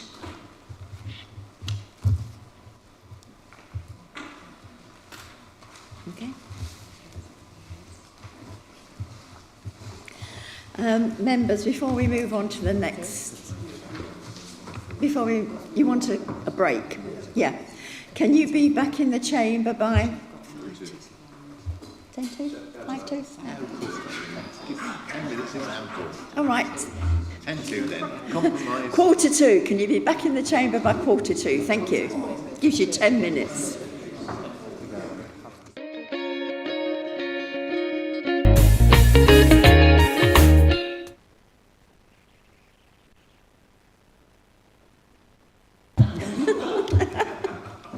Yeah, next application, page 99 of the agenda, application number 25/11151, 67 Wainsford Road, Everton, Hordle. We don't have any speakers, so we'll go straight for the presentation. If you'd like to go ahead, thank you. Thank you very much. So 67 Wainsford Road, Everton in Hordle. There's the red line plan. General location. It does fall within the green belt, but you can see it's close to the plantation woods and it does retain its rural feel. As you can see, there's a lot of greenery and the front boundaries are all verdant and mainly hedges. This is the block plan. So the proposal is to have a replacement outbuilding. You can't really see the dotted line of the existing there, but as you can see, this is quite a large plot in relation to some of the others, but due to its rural location, it is common for people to have larger outbuildings, and they are all situated towards the end of their plots.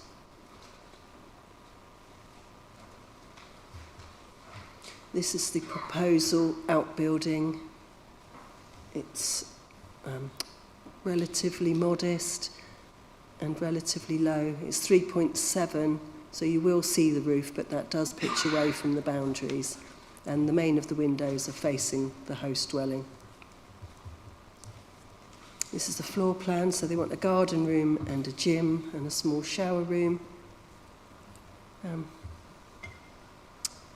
So that is a boundary on that side, but that would be obscurely glazed. And the other two boundaries don't have windows, and this one goes across the garden. That's a picture. Sorry, it's not a great picture. It was very cloudy. But this is from the bungalow back to the rear garden, and there's an outbuilding there and a greenhouse.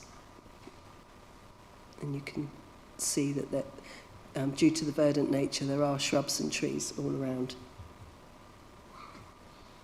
Again, that's really not come out very well on that big screen, but that's the greenhouse, and there is a side boundary, and there is the neighbour's outbuilding behind the fence.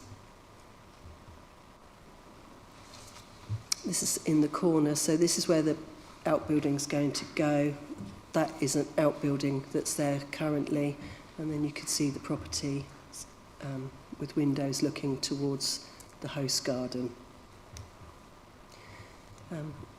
I believe this application should be granted subject to conditions.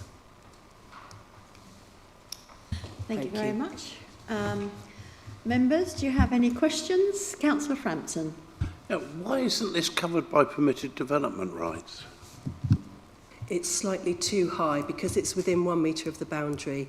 It can only be 2.5 metres high, and it's 3.7. The eaves are lower, but yes. Yes, my question would be, they talk about a shower room. Does that include a toilet as well?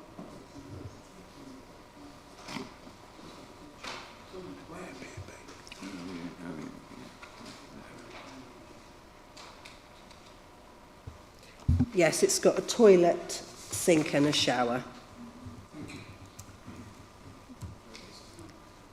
Any more questions? Any comments? Okay.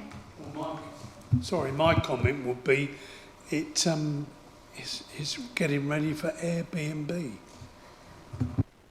Well, we have this argument all the time, and we know that if that happens, it has to come back with a different application.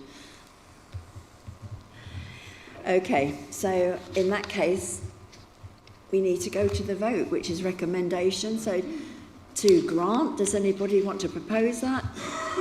Councillor Frampton and Councillor Wade to... Okay, so we'll go straight to electronic vote then. Thank you.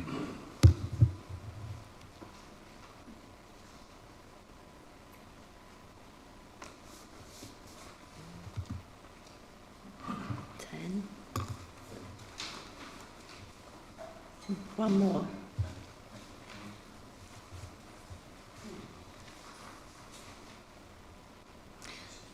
Okay, that's all done.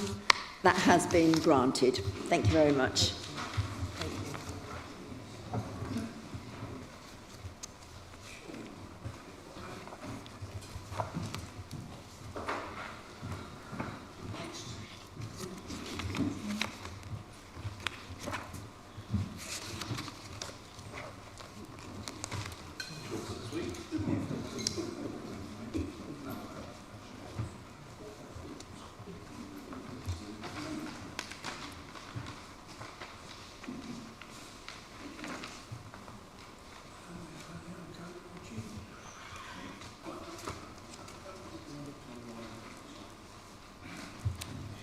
Okay, we'll continue with the next application, which is on page 105 of the agenda, 25/11128, 61 Barton Lane, Barton-on-Sea, New Milton. We have two speakers on this application. Mr. Paul Manning, the applicant, you will have 3 minutes.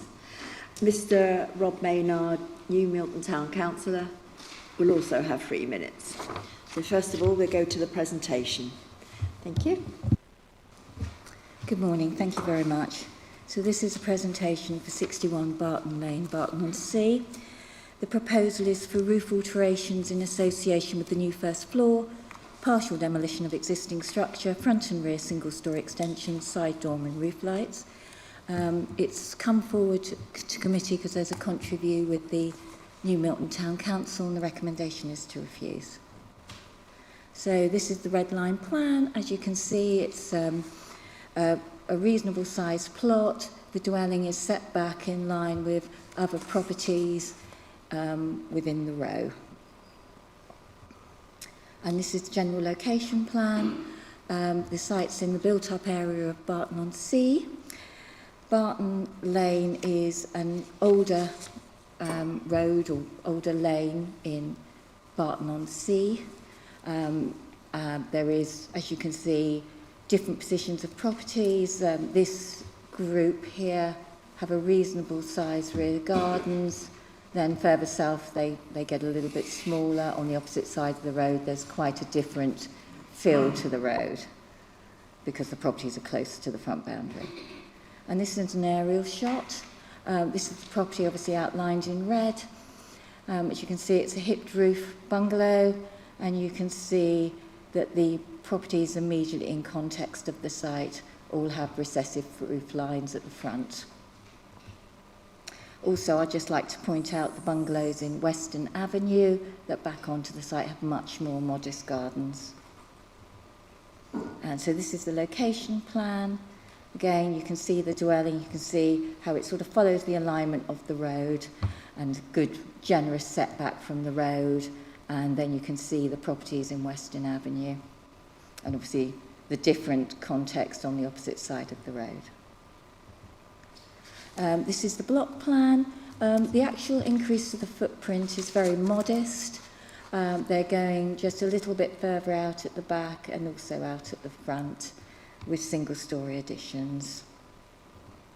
So this is the existing floor plans and elevations. So as you can see again, just to repeat myself, we've got a hipped roof bungalow with 2 bay windows at the front, and at the rear you've got single-storey elements forming the kitchen and a sunroom.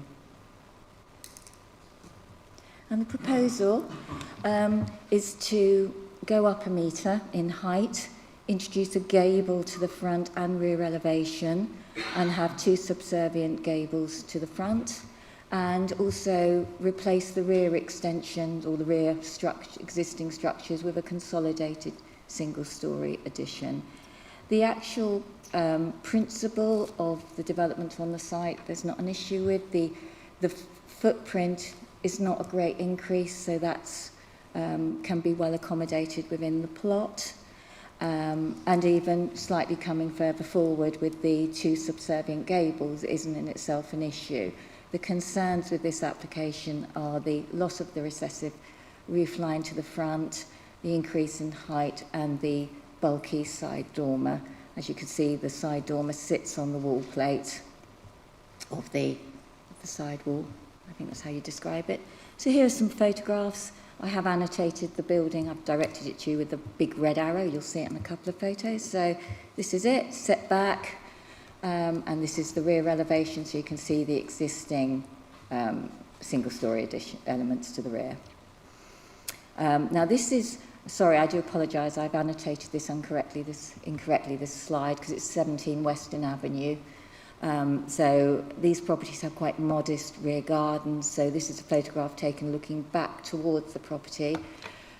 We did have an objection from the occupants of 17 Western Avenue with concerns of overlooking, and we have considered that. However, there would be a distance of 30 metres between the 2 properties, and that isn't unacceptable in an urban situation. So we haven't raised any objections on the grounds of overlooking. And then the second slide is quite useful because you get an idea of what's going on to the backs of other properties. Rear gables in themselves aren't an issue. As I said, the concern is with the loss of the recessive front roof line and the associated ridge height increase and the side dormer. So as you can see, this is looking down south from the application site. You can see the immediate context of the site. We've got recessive roof lines. There's one here that is a recessive roof line with a little front dormer. And then we've got looking to the side of this. So you could imagine what it would like with the side dormer and the relationship. We did look at the relationship of the side dormer with this immediately neighbouring property, but we did not find any unjustifiable harm with regards to the amenities of that neighbour, though we did raise concerns about these roof lights, which appear to serve first floor accommodation. And I must just add at this stage, there is no in principle objection to accommodation at first floor level. It's just with this one how it's being achieved. With regards to the dormer, position of the dormer, there would be potential for them to look into the neighbouring property through these roof lights potentially, but that dormer would be serving a bathroom, so you could mitigate the harm by appropriate condition to obscure glaze. So as the harm could be overcome, that doesn't form part of the refusal. Where are we going now? Right, so recommendation is to refuse. As you can see, we've got 2 reasons for refusal. The first one, hopefully I've identified going through this presentation, which is the loss of the recessive front roof line, which is quite distinctive within this group of properties that serves as the context for this dwelling. Coupled with the increase in ridge height and the bulky dormer. The second condition is really, the second reason for refusal is a technical reason for refusal. A PRA was required during the course of the application because of the nature of the works. That has been undertaken. A survey, 1 BAT survey is required, but you can't do those till May, so the applicants haven't had the opportunity to do that yet. So at the moment there's a holding objection, but as we're looking to refuse the application, it has to come forward as a reason for refusal. And that is the end of my presentation. Thank you. Thank you very much. I'll come to Mr. Paul Manning, applicant. You have 3 minutes to speak. Thank you for the opportunity to counter the refusal opportunity. The Planning Officer's report states a different point of view. Our roof structure would only be out of line with our local dwellings and inconsistent with the rhythm of the lane. Barton Lane has notably varied mix of building styles and every roof form imaginable, which is what we have found appealing when we bought the property. Opposite there is a small bungalow between two detached houses. Next door is a bungalow with a roof height that will be the same as our proposed height of our roof. 4 bungalows south of the same side of the lane, there are bungalows with a dormer in the front and side. We're asking for a modest and typical extension that is compatible with the surrounding area. We are not seeking to introduce alien and dominated roof forms that would impose on the semi-rural character of the lane. The roof height would be matched that of number 63. The gable is no different from other bungalows in the lane and surrounding area. We are seeking to bring our accommodation up to a modern standard and in measured and proportionate way, no different from other properties that have been modernised locally. Regarding the BAT survey, the Planning Officer report states that the local authority cannot satisfy that there would be no adverse impact on the protected species. From a preliminary rooster assessment already completed, it states that there is no signs of bats and there is a minimal chance of getting them. Regardless of this, as suggested by the senior ecologist at ABTEC, we are asking for the plans to be passed with a condition of no building work that would start until another bat survey is done, determined the non-existence of them, and if necessary to erect a bat box if required. Thank you for the time. Thank you very much. Councillor Maynard, you have 3 minutes. Thanks, councillors. I'm from New Milton Planning Committee, and we reviewed this only a couple of weeks ago, and we were unanimous in supporting it. So, you know, I know Barton Lane well. It's got a very distinctive road with an eclectic mix of properties. It's got bungalows, chalets, large and small houses, 1 and 2 stories, detached and semi-detached. And directly opposite this house is actually a full-blown house. So all of these contribute to the character of Barton Lane. It's a very distinct lane. And there is a clear pattern already of gable-ended properties in Barton Lane, as Mr. Manning has said. And there's nothing about this proposal that appears out of keeping with the development of Barton Lane. You know, this change does not overlook neighbouring properties, and we could see no reasonable grounds to refuse it. So, you know, we're surprised that this is before you today, and our planning committee was unanimous in supporting it, and may I respectfully ask that you side with us and support it too. Thank you. Thank you very much. Okay, members, questions? You have questions. Councillor Sleep. Thank you, Chair. Could I just ask what year this bungalow was built? 1930s. Okay, thank you. More questions? Councillor Down. I have a concern over why we need to have why the survey can't be a part of the normal process of ensuring that that's done for the works to continue. Normally that would be how it's done. That you say one of the planning conditions is that that's satisfied. Is there a particular reason why that's listed as a reason for refusal, as opposed to just expecting that to be done? Yes, I can answer that. With regards to the ecology reason for refusal, you know, we've had a preliminary roost appraisal, and that has identified that a bat survey needs to be done.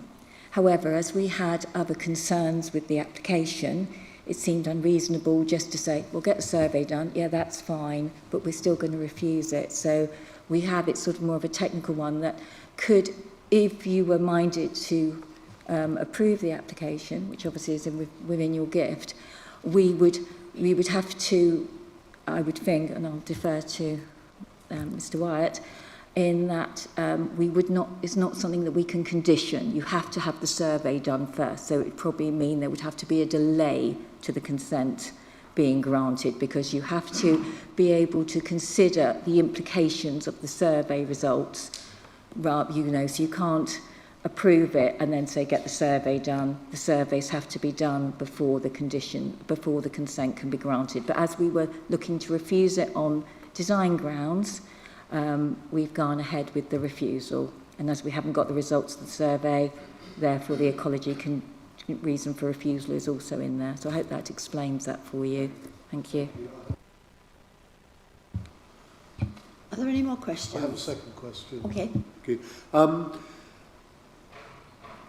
I need to satisfy my mind because we've had very clear evidence to consider that there is a range of development along the road. So for us to consider refusing this on the grounds that it isn't in keeping with its close neighbours, if the whole road was of the same kind of design, I can understand that's a strong reason not to refuse. Strong reason to refuse, I beg your pardon. Because it's quite an eclectic mix, I'm concerned about that seems to be a judgment call rather than a clear, because of this, we have to do this. So can you just help me make that decision, please? Of course. Well, I've put the aerial shot up, and yes, there is a varied mixture, but it seems to be like in clusters. So you've got this group of properties, and the impression going down Barton Lane, yes, you've got the development on the eastern side, which is quite close to the road. You've got two-storey development, and then you've got this. It's Barton Lane. This part of Barton Lane does have a semi-rural feel. It's quite a narrow road at that section. Anybody that's familiar with it is pavementless. And then you've got this group of properties on the western side of the road, which are set back with recessive roof lines. I do appreciate that there is more varied development down the road, and New Milton Town Council have picked up on 3 properties, 33 to 37, Barton Lane, which are gable-ended properties. I have referred to those in my report. I think you will see them under the street scene and character section, 10.2, and I talk about those. Sorry, I can't pick up, but I know I've mentioned them. They're somewhere there in the report. I'm aware that you've read. Yeah, but that's so that's quite a way down the road, and I think if I remember rightly from my report, 2 of those were approved over 30 years ago, and the third one, which is immediately next door, was approved because of those, because they set the precedent for those 2. But that's quite a distance away, opposite, I think it's Seacroft Road, which isn't even showing on this aerial shot because it's further south. So it's reading in the context, and the New Milton Local Distinctiveness and the New Milton Neighbourhood Plan do put an emphasis on this area about respecting. So I do appreciate there is a variety, but from an officer point of view, it was felt that the context, this would, where the context of the properties that immediately surrounded it, this is just a bit too far with the front forward elevation gabled. I hope that helps. Councillor Woods. Can I ask a question of the New Milton Town Councillor on the Planning Committee? Reason 1 for refusal is because it contravenes the New Milton Neighbourhood Plan. Now, as you're chairman of the Planning Committee, I'm sure you're very involved and understand the New Milton Neighbourhood Plan. So can you explain more clearly why you think it's okay if it goes against the New Milton Neighbourhood Plan? That's a good point. I'm not the chairman of the... I'm on the planning committee. I mean, the thing is, Barton Lane is in the neighbourhood plan. as an eclectic mix of properties. It doesn't go against the neighbourhood plan as far as we can see. It's basically a difference of opinion between us who put together the neighbourhood plan for New Milton and the New Forest District Council planning. Therefore, can I ask the officer if she would reply to that? Thank you. Well, I would just refer you to sections 10.2.3 and 10.2.4 of my report. 10.2.3 picks up on the New Milton Neighbourhood Plan, and especially in the area that the application site falls within Barton Gardens, and the consistency of street ribbons, including heights and roof forms in bungalow areas. And New Milton local distinctiveness also says that in sensitive alterations, not only make individual buildings appear as incongruous, but by breaking the consistency and especially evading the skyline, impact on the whole neighbourhood. So that was why we took the view we did. Supported by it. Thank you. Do you want to speak, Councillor Sleep? Thank you, Chair. I'd like to keep it to the debate.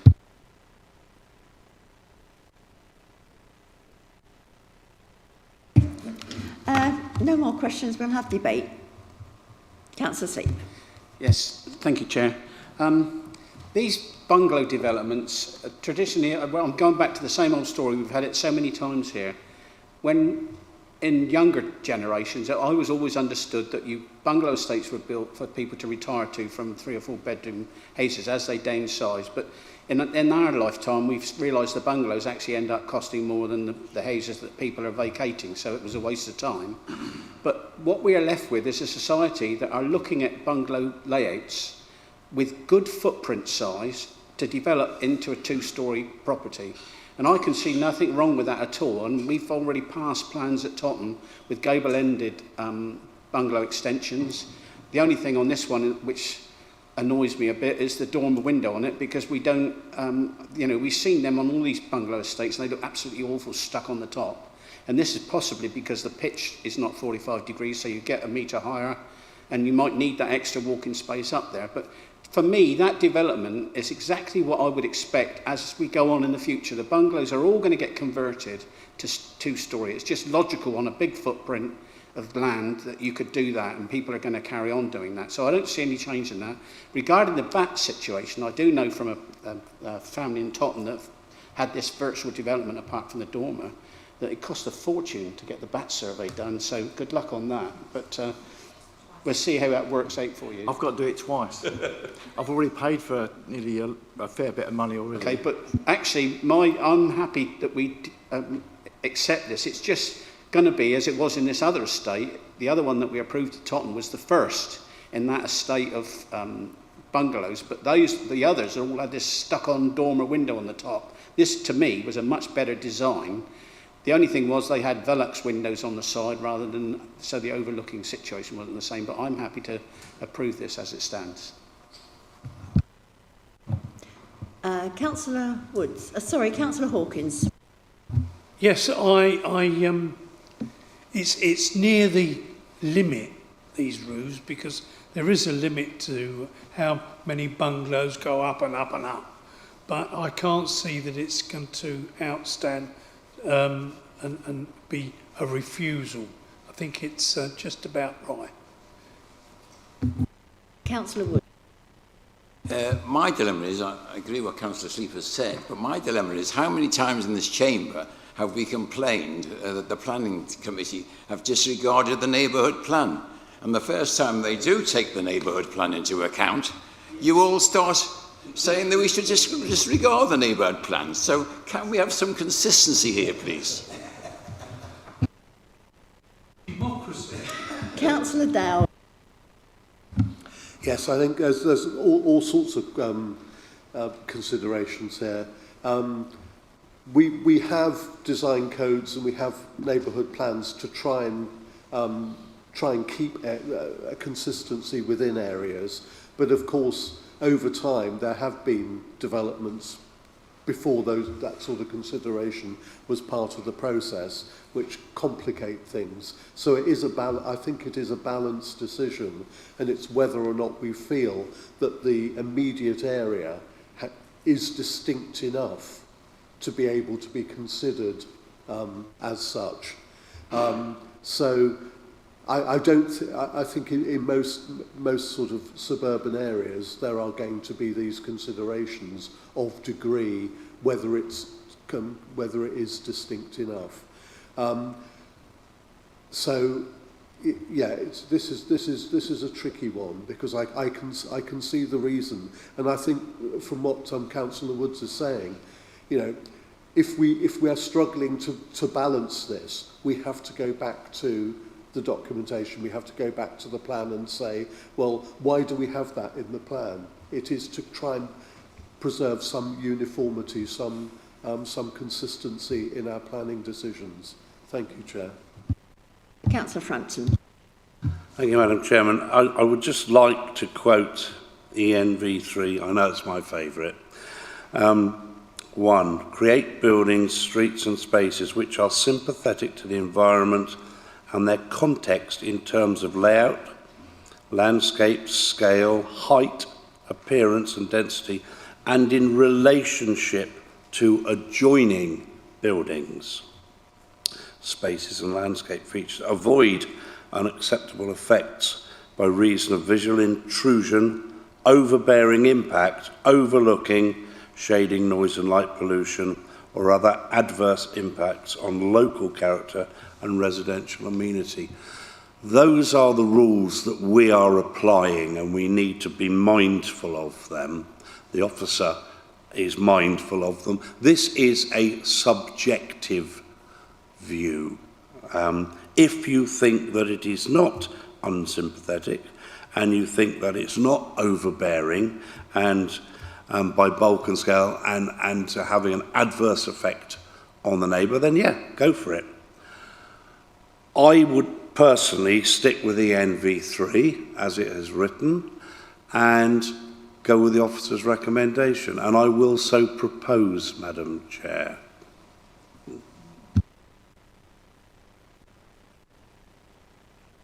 Councillor Sleep. Thank you, Chair. Yes, picking up on Councillor Wood's comment about the actual plan, can we just say that we also, and we should also, look at our parish council's comments, and in this circumstance they've approved it. So it always works the same way. I think we've always got to be sympathetic to what our parish councillors come back with. Councillor Wade.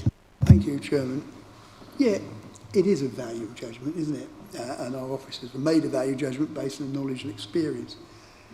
But we're going to have some planning training later, and we have lots of bouts of planning training. One of the things we have in planning training, and I'm sure the operators will tell me if I've got this wrong, the officers say, we set some rules and we have to follow them. Now, setting a planning policy means that we have to make decisions based on the policy, because that we wouldn't have set them that way otherwise. And in a way, that can what's the word I'm looking for? That can stop us being imaginative over our decision making. It means we should focus on a basic rule. And if the rule says we do this or we do that, unless there is some amazingly overriding reason, which is a value judgment I accept, we should actually follow that rule. And if our local plan says that that is inappropriate and our officer has made that judgment, then we are, by our duty as a planning committee, duty bound to follow that. We get all of our parish councils to do local plans, neighbourhood plans, and we have local plans, and we're going to get a new local plan, and we're going to try and battle to get it. That's great. Then if we don't follow it, what's the point? So, you know, there are times, and I feel a lot of sympathy for the residents, the applicant, because there is nothing intrinsically wrong with what you're trying to do. But we are restricted in our decision making. If we're going to have a local plan, if we're going to have a neighbourhood plan, we have to follow NV3, as Councillor Frampton has said. So, you know, my view is that we have, reluctantly in this case, but we have to do that because we have to follow the rules. So I'll second it. Got it right.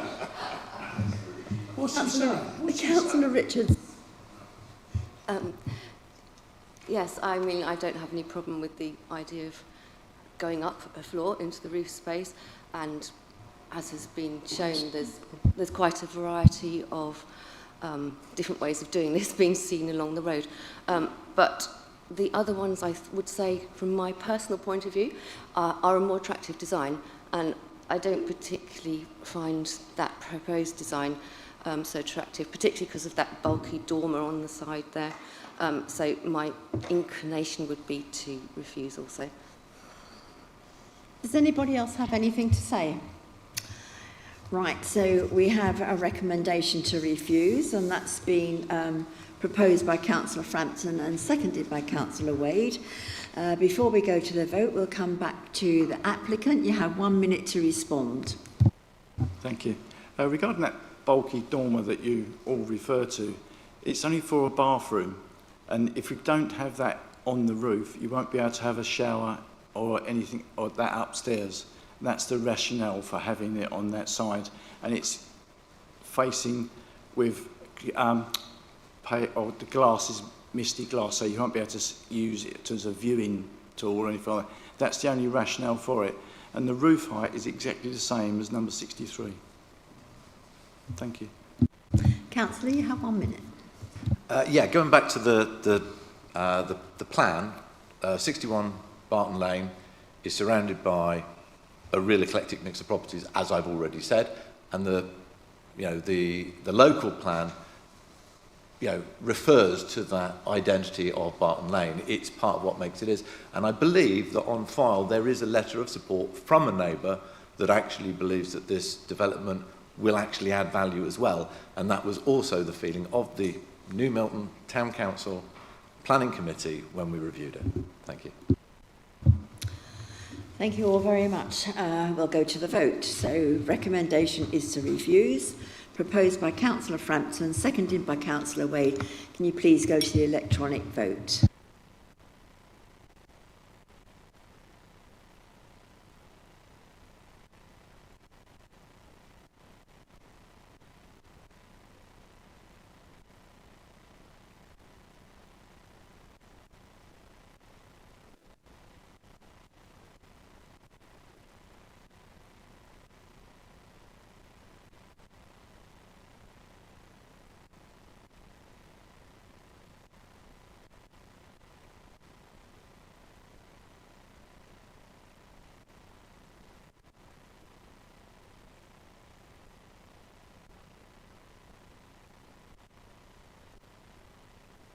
I would be happy to propose permission. Okay. And then we need a seconder. Second. Okay.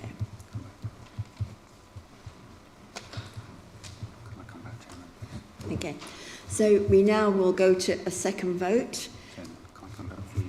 Yep, okay, we do need reasons, but we're coming back. Mark, you want to say something? Chairman, thank you. Just to get some further clarification from you members, please, in terms of the new motion that's on the floor. The motion now is to grant planning permission. I'm assuming that will be conditional, so just having a think about conditions. Standard 3-year time commencement condition, schedule of plans. There's been discussion about the dormer window on the side, and I think the applicant mentioned it would be obscurely glazed, but I would suggest we have a condition to secure that. Materials to match might be worth considering as well. The final point for me is rather than make a decision today, given the narrative from your case officer about the second reason for refusal and the need for us to have regard to protected species, we can't condition a survey. We can condition mitigation within a survey to be secured, but we can't condition the carrying out of a survey. So I would suggest perhaps you delegate the matter back to me for us to let the passage of time run to the summer when the season comes into play. The applicant can do their survey, and then we can consider that alongside any suggested conditions that I just summarised. Councillor Rickman. Yeah, in proposing what I did, I have to say I'm familiar with Barton Lane, and it is a close-run thing, but I believe there is a very mixed balance of different properties in that area. And if anything, this contributes a bit to that, so that's why I'm happy to propose permission. Right, so we now go to the vote again. So this is to grant. Sorry? Hawkins, yeah. It was Councillor Wade who proposed it, and sorry. Councillor Rickman proposed, Councillor Hawkins seconded. So this is to grant, if you'd like to vote, with conditions. With delegated, yeah.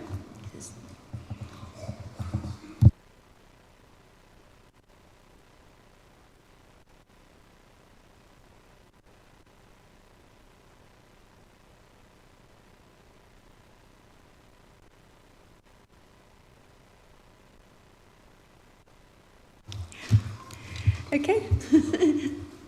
You can leave the chamber if you wish.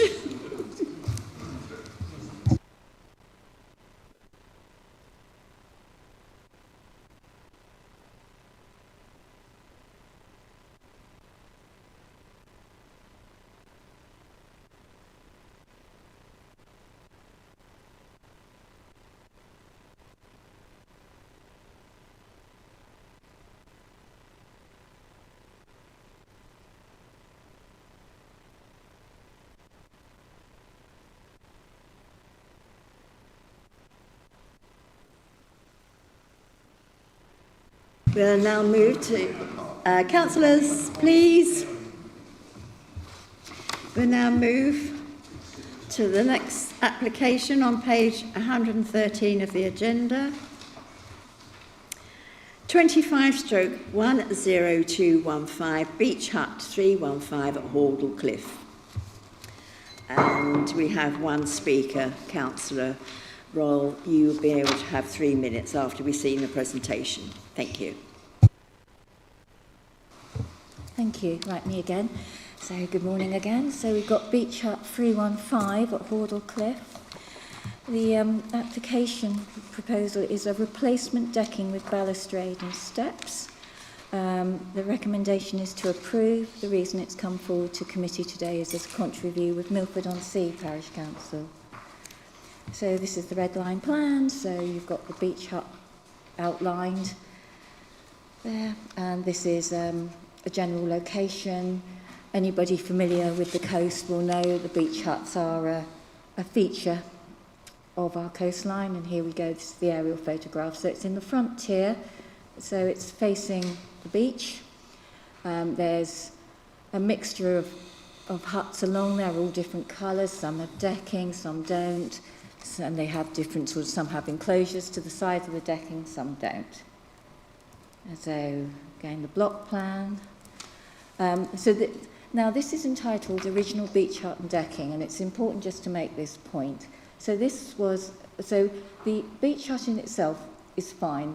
That doesn't form part of the application. We're only talking about the decking to the front. So this was the original decking, and this is what's proposed. Now, as you can see from the plans, the footprint of the decking is as original. So that sort of is what we're always seeking. We allow like-for-like replacements. What's there at the moment, what happened was they replaced the decking, they put larger decking in. That is not what we're considering. I just really want to make that point. The actual application in front of us now is, they originally submitted to retain it, but we've negotiated with them and they've come in with a proposal to reduce it back to the size of the decking it was, but with some changes to the balustrading. So part of the balustrading will be solid, nearest to the hut, and then the other part will, I call it balustrading spindles. I think you know what I can mean by that. So hopefully that clarifies that point for everybody. So this is the hut as existing. As you can see, the decking they replaced is larger than what was there, and it projects beyond the decking on the neighbouring hut, sorry. And this is just a view of it on the beach. Quite a colourful selection. So this is looking at the decking. just views across so you can see the different arrangements of the decking to the front. This is as it was, very attractive little hut. I believe it was featured in marketing material, and one comment we had was Punch and Judy hut. We had a lot of objections initially, yeah, that's what they called it. We had a lot of objections initially, but that was to the decking that is there now, which is not what we're now considering. So this is a view. I've put a red arrow to show where the hut is, but I just want to draw your attention to these two huts in particular that have solid sides to them. So as you can see, there's a variety of enclosures. Some have none, some have no decking, and that's it looking there. On the recommendation, we have got a reduction in the timescale for the development to be undertaken. This was verbally agreed with the applicant and reduced to 9 months to allow them to make the changes within the summer if it is approved here today. And that's the end of my presentation. Thank you. Thank you very much. Councillor David Royal, Milford Parish Council, you have 3 minutes. Thank you very much, councillors and officer.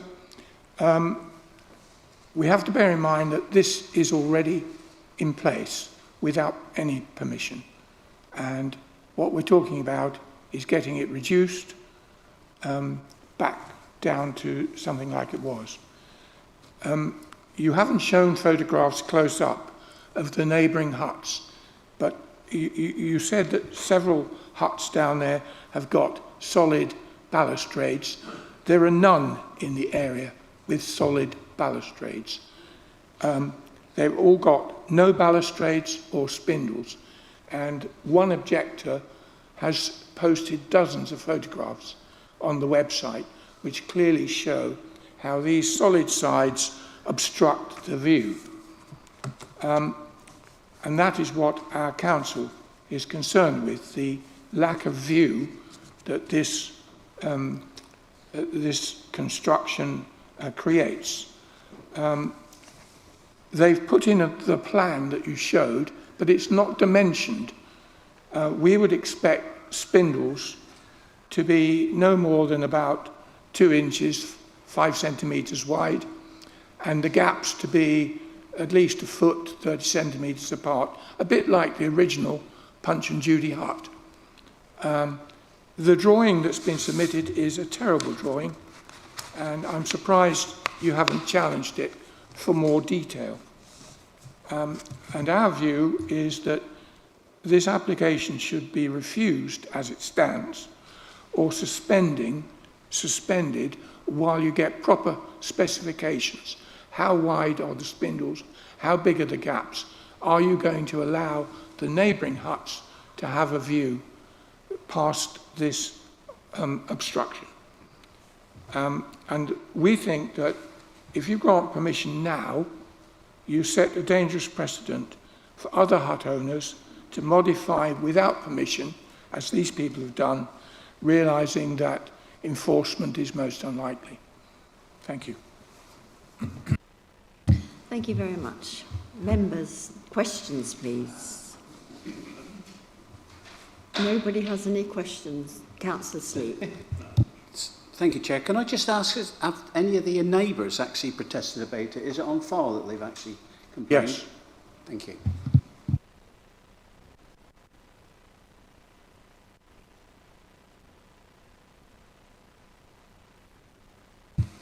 Okay. Councillor Dowd.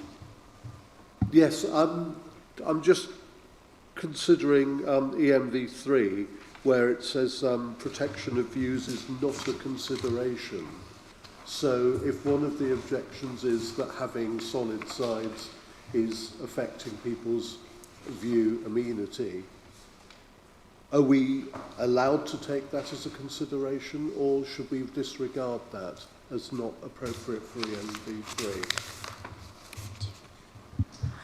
You have to appreciate these are day huts. There's no residential occupation of them. Obviously, the amenities of the neighbouring beach huts, I think, are a consideration. And there was concerns that what is in front of you at the moment, the hut as they erect, they put the new decking on with the solid sides, would be a little bit, probably overshadow their decking, but, you know, they're just having the first part of the decking solid and then the rest of it spindles.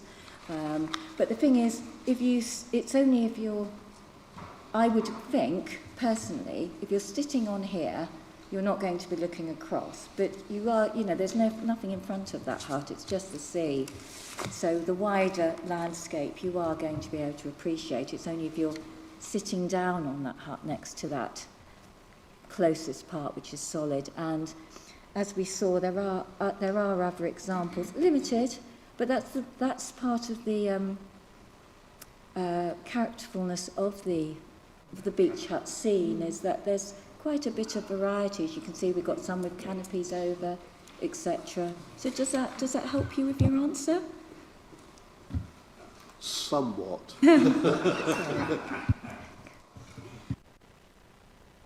Right, Councillor Sleep. Are we in debate now?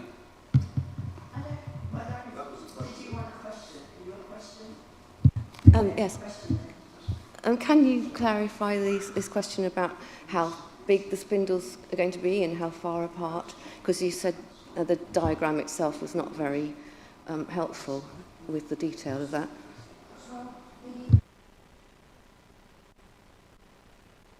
Sorry. The solid size, it says, is 900 litres in depth, and then you've got the rest of it is going to be open spindles. But no, I haven't. You could probably argue the detail isn't there, so I concede that. But, you know, there is so much character, you know, it is going to give a bit more openness to the front part of that enclosure. Thank you. Right, was that the last question? Debate. Councillor Sleep.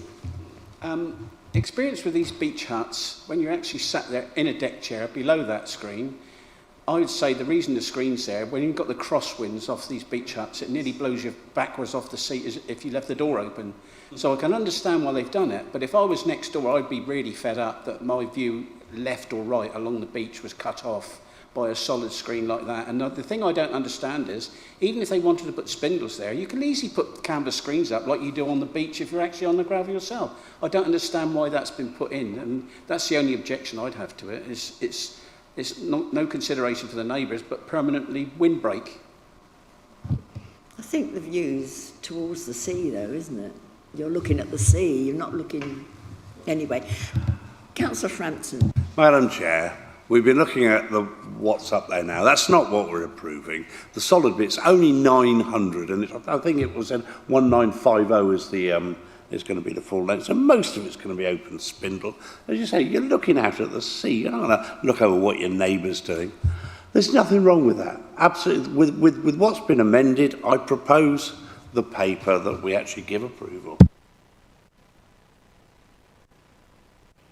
I'm happy to second that, due to the fact that the applicant isn't Punch and Judy, and due to the fact that I think, once again, the beach huts on our seafronts are a mixture of all sorts of things. That was what makes them attractive.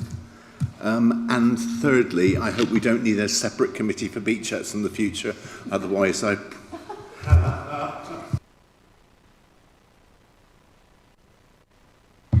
Thank you then. We'll come back to the councillor. You have 1 minute to respond. Yes, thank you. Our only concern is this lack of specification. From the drawing, the spindles look like a continuation of the solid decking with a couple of minor gaps. All we want is one of the objectors, who's posted loads of photographs, the three huts immediately to the left of this one, as you face them, have no balustrades at all. And then they're looking down at this solid mess. And you do look down. I've got a beach hut. You do look up and down as well as out to sea. And you just want to see something more than a blockage. And at the moment, the way they've drawn the spindles, it looks like a continuation of the blockage. And we, as the Parish Council, would just like to see that clarified before you grant approval. Thank you very much. We'll now go to the vote. So the recommendation is to grant, and that's been proposed by Councillor Frampton, seconded by Councillor Rickman. Could you please go to the vote? Thank you.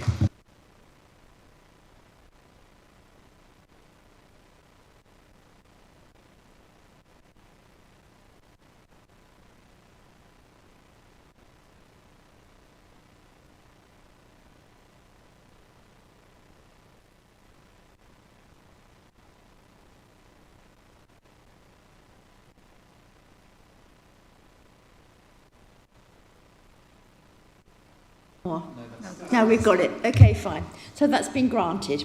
Thank you very much.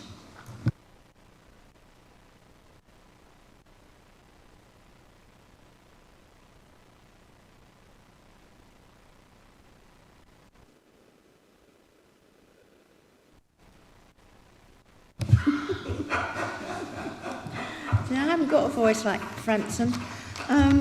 Okay, just to remind you that we have training after the end of the session. Thank you.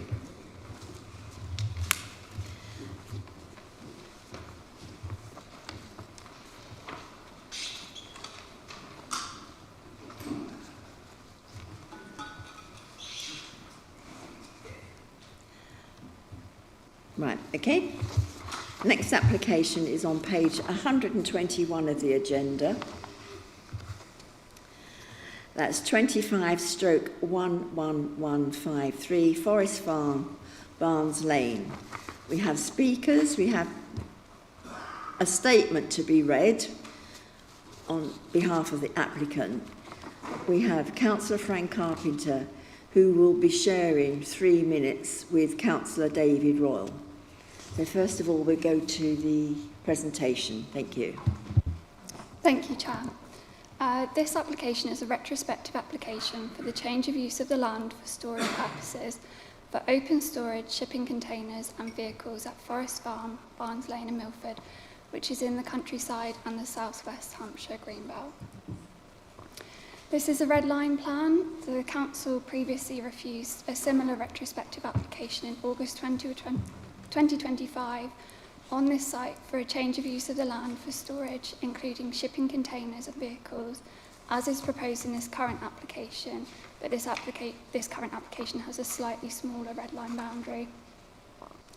The application was refused as the proposal constituted inappropriate development in the Greenbelt, had harmful impacts on the openness of the Greenbelt, and no very special circumstances were demonstrated to justify an exception to the established Greenbelt policies, as well as for the harm to the visual amenities and special qualities of the countryside.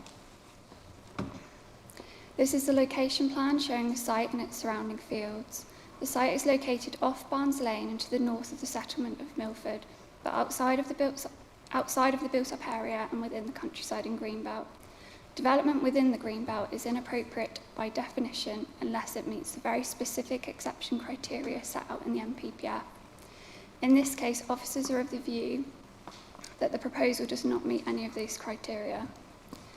This is the aerial imagery of the site. So the site is in a mixed use for agriculture and equestrian facility.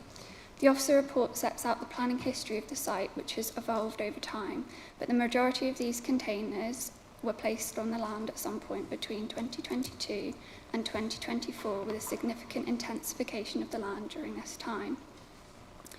As this is a retrospective planning application,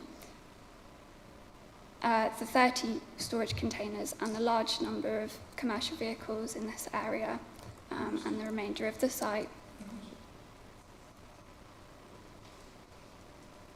have already been stationed on the land without the required express planning permission. A menage is located to the north of the red line for equestrian use, and this residential bungalow is also in the applicant Mrs. Crawford's ownership. The council recently granted a lawful development certificate and a variation of condition application for this property for the removal of an agricultural tie, as the dwelling had been occupied by persons unrelated to agriculture for a period of more than 10 years. This is the location plan showing the red line boundary, which proposes the change of use of the land, and the blue line showing the remainder of the land within the applicant's ownership. This is the block plan, which shows the proposal, including areas of open storage to this area here to the east, and the 30 unauthorised containers to the west. The proposed change of use of the land for storage purposes relates to all of the land within the red line, and then on the basis of the submitted proposal, there would be no limitation to the number or height of containers that could be stationed within the red line if the application is approved. As submitted, this application could facilitate the impact of the proposal being even greater than it already is. These are the indicative elevations of the containers, which are of an industrial and utilitarian appearance, which is not considered to be acceptable within this countryside location and would be contrary to policy. These are the floor plans, and each container is approximately 6 metres in length, 2.5 metres in width, and 2.6 metres in height. These are some photographs of the context of the site, showing the access from Barnes Lane, the private road into the site, and into the access, which is bounded by fields either side, and all of these photos were taken within the red line boundary. These photographs show the wider site and the extent of the equestrian grazing on the fields. During site visits, there was no evidence of agriculture at the site, with activities on the fields being primarily equestrian. An agricultural holding is defined as land used for agriculture, which is used for the purposes of a trade or business, and this includes dairy farming and livestock breeding and keeping. In the submission of this current and previous application, the applicant confirmed on the application form that the land is not part of an agricultural holding. The application form can only be completed as factually true, and this statement is a formal declaration that the land is not in an active agricultural holding. The supporting justification for the application relies on the change of use of the land for storage purpose being farm diversification, with the intention that the proposal will support the farm. However, as the applicant has declared that the land is not part of a agricultural holding, and therefore the land is not being used for an agricultural trade or business, officers consider that farm diversification cannot be relied upon as a justification for the proposal.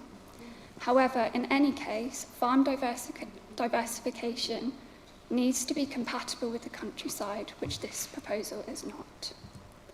These photographs were taken from within the red line boundary and show the currently unauthorised storage and containers within the site. These slides show the rows of containers, and this is the longest row, which extends to 54 metres in length. This is considered to be an excessive proliferation of built form in this sensitive countryside and greenbelt location, creating an industrial and utilitarian wall of containers which is harmful to the rural character of the countryside and is therefore contrary to policy. In terms of the greenbelt tests as set out by the NPPF, the application fails to accord with any of the exception tests set out by the NPPF. And the proposal is therefore inappropriate development in the greenbelt. Given the size and scale, volume, mass, and position of the development within the landscape, the proposal would also have materially harmful impacts on the openness of the greenbelt land. No very special circumstances have been demonstrated to justify an exception to the established local and national policies, and officers consider this proposal as clearly and unequivocally inappropriate development in the greenbelt, which is contrary to local and national planning policy. The proposed wall of containers are of a stark and harsh appearance, which is considered to be unacceptable in this sensitive countryside and greenbelt setting. And the proposal would result in an industrialisation of the countryside, causing material harm to the visual amenities and special qualities of the countryside, with no compelling justification for the proposal. Although the containers and open storage aren't visible from public vantage points, this does not negate harm to the countryside or landscape setting of the site, and visibility is not the only test of harm as set out in the officer report. A lack of visibility from public realm would not make a proposal acceptable, and as a whole, the proposed change of use of this land within the countryside in the manner proposed is considered to be unsympathetic to the rural character and landscape setting of the area.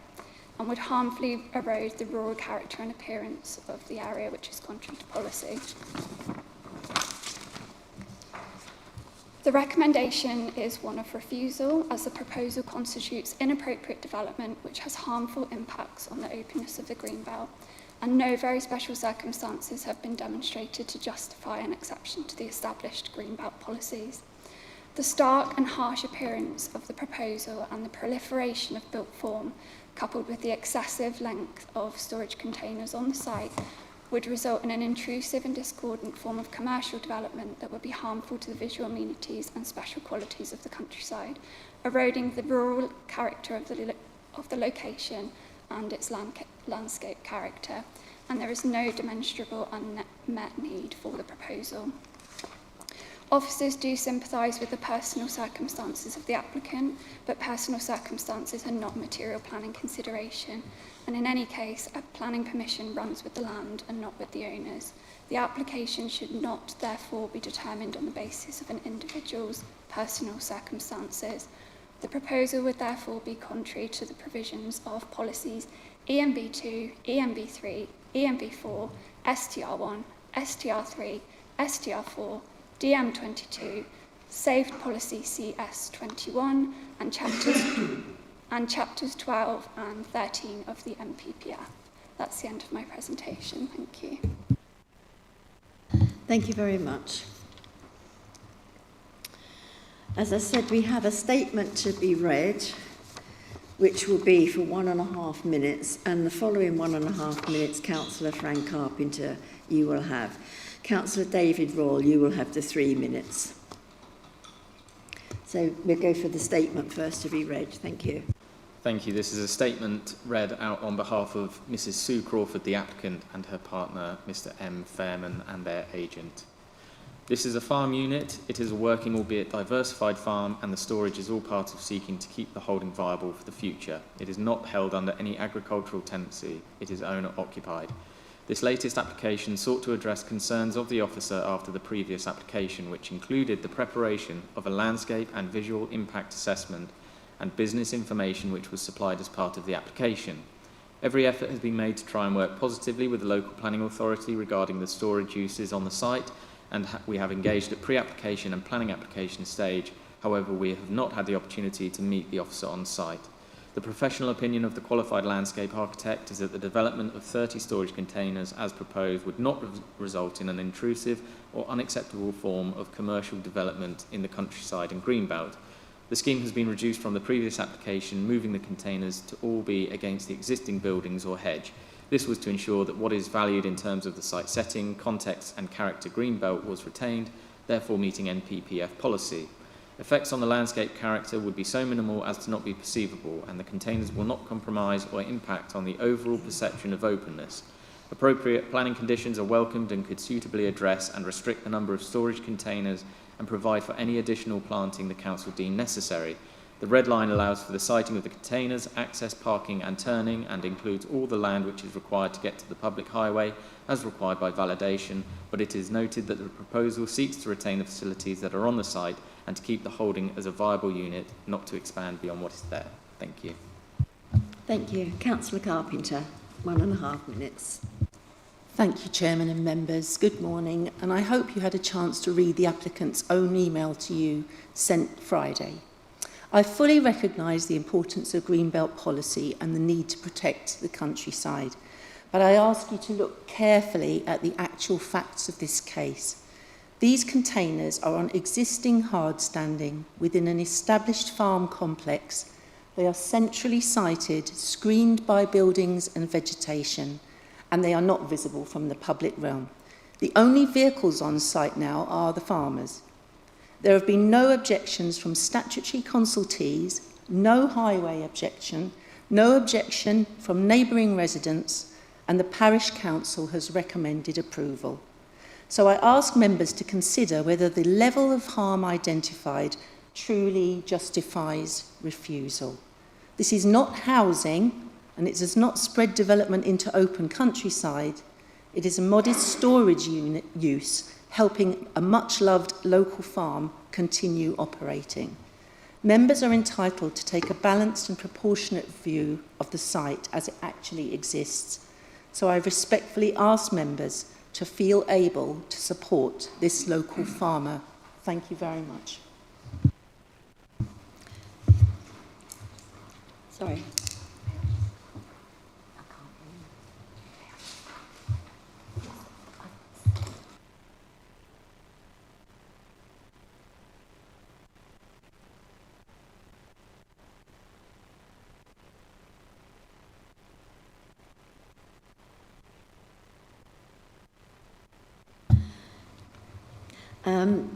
Councillor Royal, you have 3 minutes.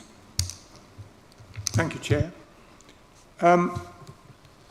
You've heard the words of Councillor Carpenter. We think her comments are very pertinent. The lawful development certificate applied for in September 2024 was refused on dubious grounds, we think. I quote, "It appears to the Council that the use of this site has ebbed and flowed from 2008 and intensified materially since 2021. But they haven't actually produced any evidence of this. The case officer states in her, and I quote, "This development would be harmful to the visual amenities and special qualities of the countryside and erode the rural character of the location and its landscape character." Fine words, but that's really all they are. Unless you hire a helicopter, you cannot see this development at all from anywhere. And the applicant is now limiting these containers to 30. You've got 7 representations in favour of this change of use application, none against. There's no traffic implications.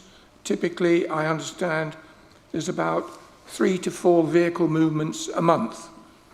And that contrasts with the operation you reapproved recently, just up the road, about 250 metres. And it's actually not a road, it's a very narrow lane, where the commercial flower operator has more than 30 HGVs per month, at least one a day. We think this, it may contravene various policies, but we think it should be approved. Thank you. Thank you very much.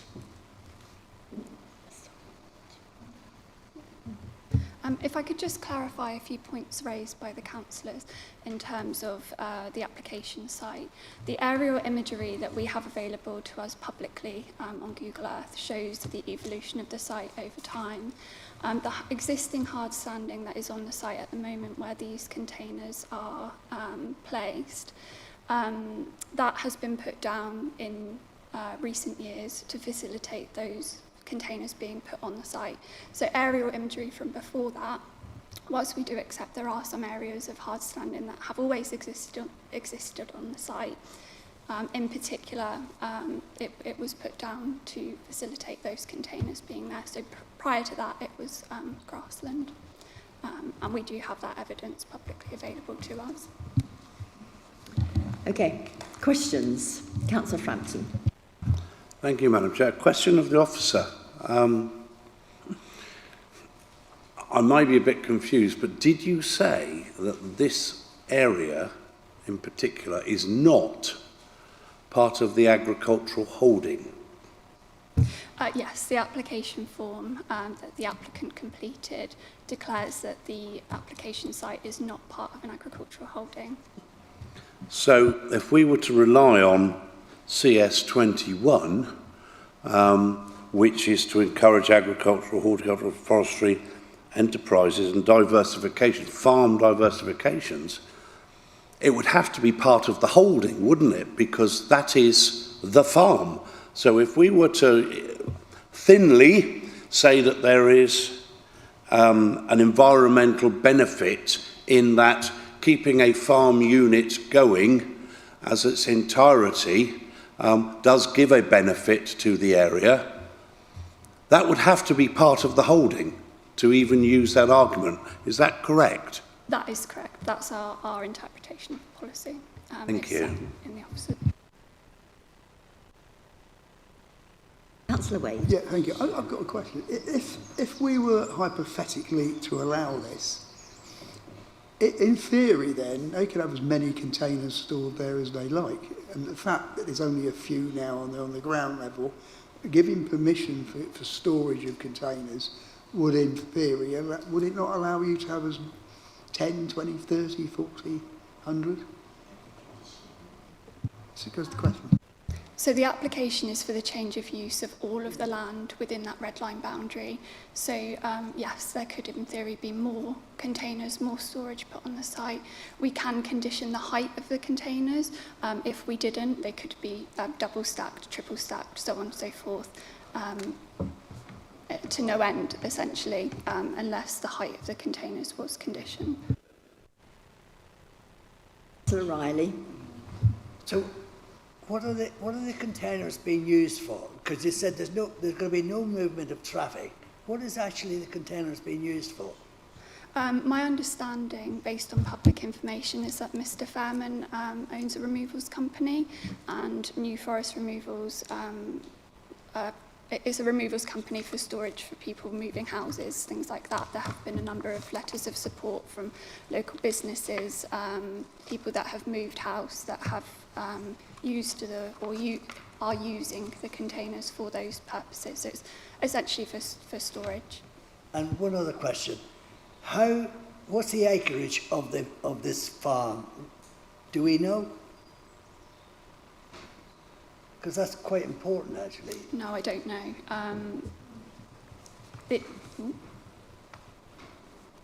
This is the extent. This is the extent of the land within their ownership. So it's not a large farm, in my opinion. Okay, thank you. Councillor. So, question to the officer: if we were to allow a change of use for these containers, would that be to like a class of uses, which would then open it up to other forms of, in use on that land without permission, without needing express planning permission? Yes, so it would essentially be for B8 storage, which is any storage on that land. Councillor Sleep. Thank you, Chair. Can I just ask again, when we refused this in 2025, and since we refused it in 2025, are we saying that we've actually had more containers put on site retrospectively before this came in? No, it's the same situation as previous. There are more containers outside of the red line boundary than existing on the site than shown within that red line. But the applicant is proposing to move some of those containers to be within the red line boundary. It's not my understanding that more containers have been put on. It's the same proposal.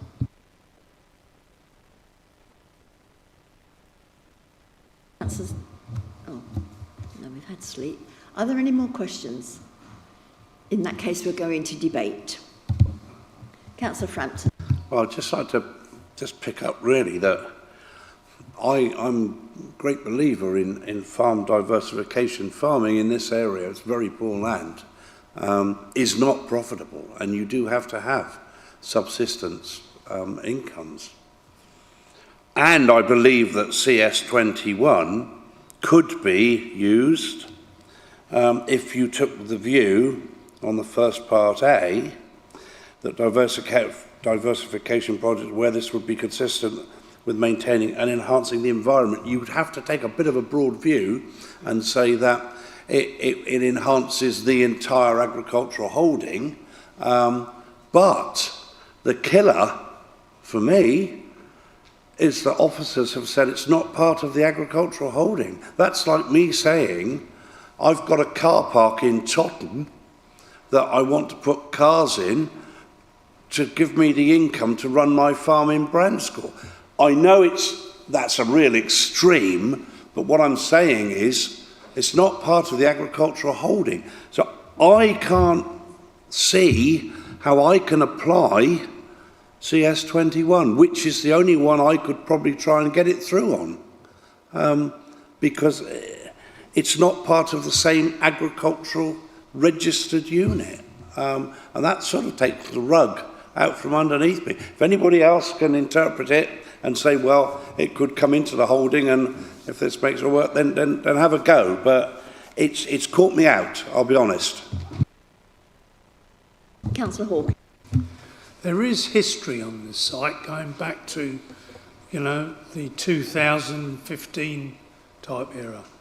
It was always been a farm, but because farming is gradually being a bit harder and harder to run to keep a profit so they can plough the profit back into the farm, it's developed with getting somebody else to bring some money in. Now, when he took this site over, or before he took the site over, I mean, there was boats there, large boats, yachts. There's also been horse paraphernalia there. So he's tidied it up and decided that, you know, to help him run the farm, he put a few containers there. But he didn't think he would have to ask permission. He didn't realise that. So when he did find out, he was working hard to come to some solution. Now, as far as I'm concerned, and the impression I get from him, that is his land, as some of the fields are his land, so therefore it's part of the farm. So therefore I'm not quite sure where our officer's coming from. And I feel a little bit uptight because I think the officer has thrown a flaming great house at this, you know, and quoted all sorts of things. I mean, when you talk about green space and we mustn't have this covered up, they're going to put blinking houses behind there. You know, the government are saying, come on, we've got to build some more houses. So when the houses go on, what happens to the farmland? It will just be one flaming great concrete. Councillor Hawkins, we can't jump into what might happen or what might not happen. I'm trying to explain what it's, you know, there's some of the words that our wonderful officer has said. But if we don't listen to it sympathetically, we need to get the facts right, but he will be out of business, because if he can't keep his storage units, and he's only going to have 30, he's going to have to pack up the farm, because if the farm doesn't produce enough money to keep it going.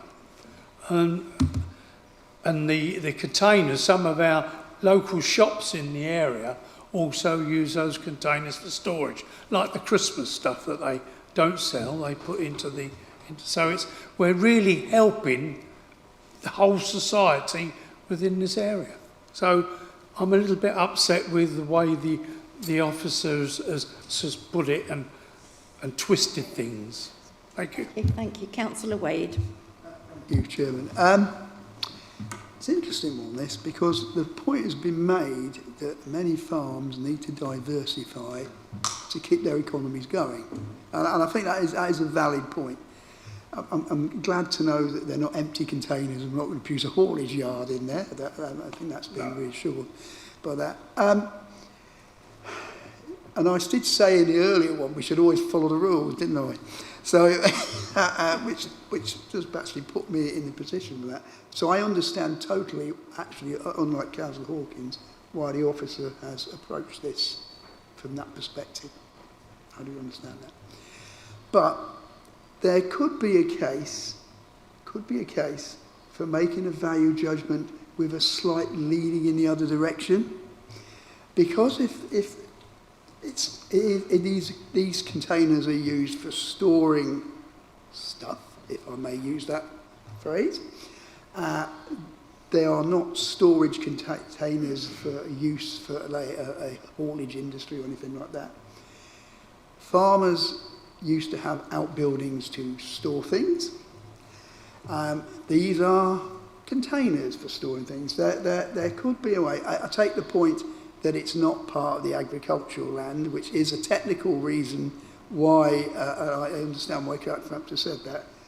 The officer is right in that respect. But there is probably a level of flexibility here to take into account the economic viability of an agricultural business and its impact on the local community that may allow us to have a slightly more relaxed perspective on the technicalities that we have been addressed here. Not that I'm saying we should necessarily ignore them, because that will be going against what I said earlier, but I'm just saying there is a judgment call that we as a committee can make. And it's a difficult one, because to me, what you want to do is getting counteracted by, rightly, the officers put down a number of reasons why we shouldn't do it. So it is a bit of a conflict in that one.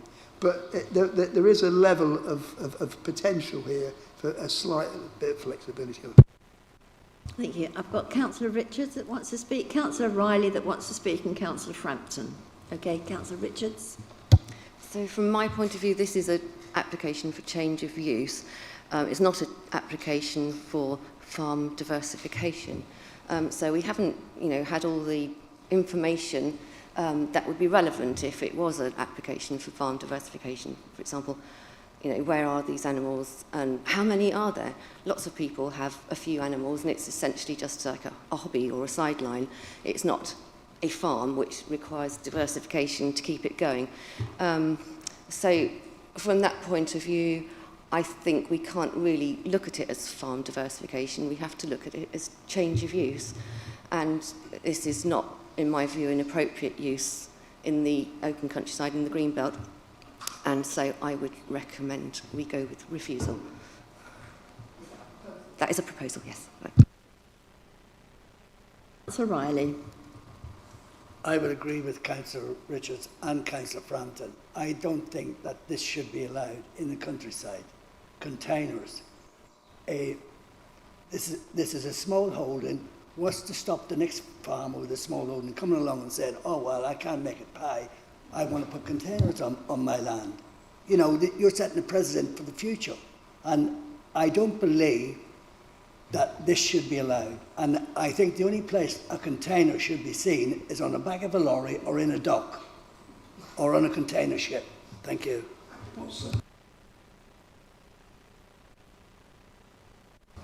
So, Councillor Frampton.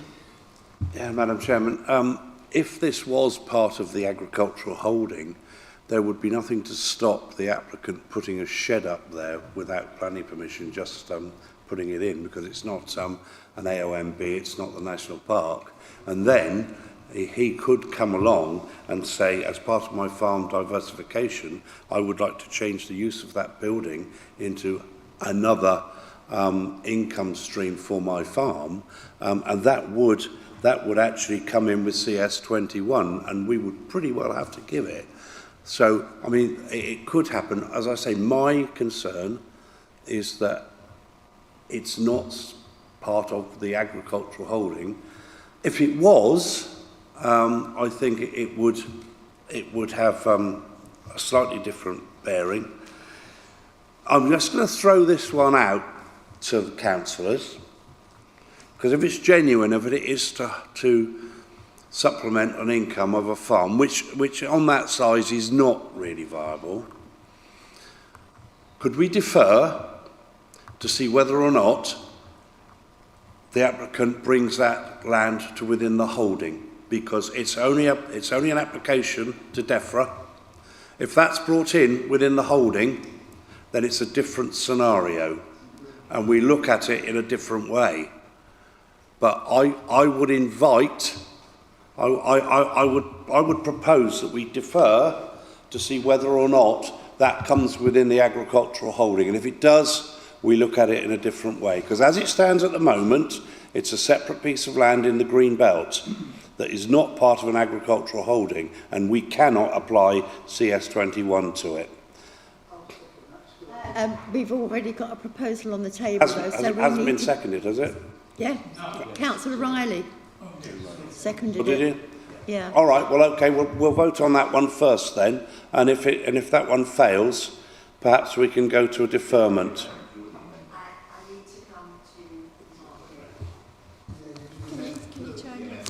Oh, sorry.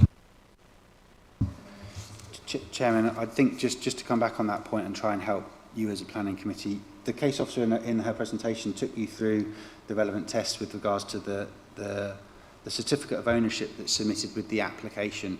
That's on page 126 of her report, and she's just pulled it up for me. The question is any of the land to which the application relates part of an agricultural holding? The applicant has clearly ticked the box that says no. They've made that declaration. There's law on the matter in terms of the ability to vary and change a condition once an application is made and it's been valid. We can't accept an amended certificate. Right, does anybody else have anything to say? Councillor Sleep. Can I just say to Mark as well, if we refuse this in 2025 and nothing's changed, and we're looking to refuse it now, judged on what's just been said, if this guy, the owner, actually applies again a year's time with different sets of circumstances, perhaps he can get exactly what Councillor Frampton's saying. Because he's actually applied twice now, hasn't he, within 2 years? In terms of the previous application, there was enforcement involvement. The applicant informed enforcement that they were going to submit another application to address the concerns of the report. The application is essentially the same as it was previously submitted, with a slightly amended, slightly smaller red line.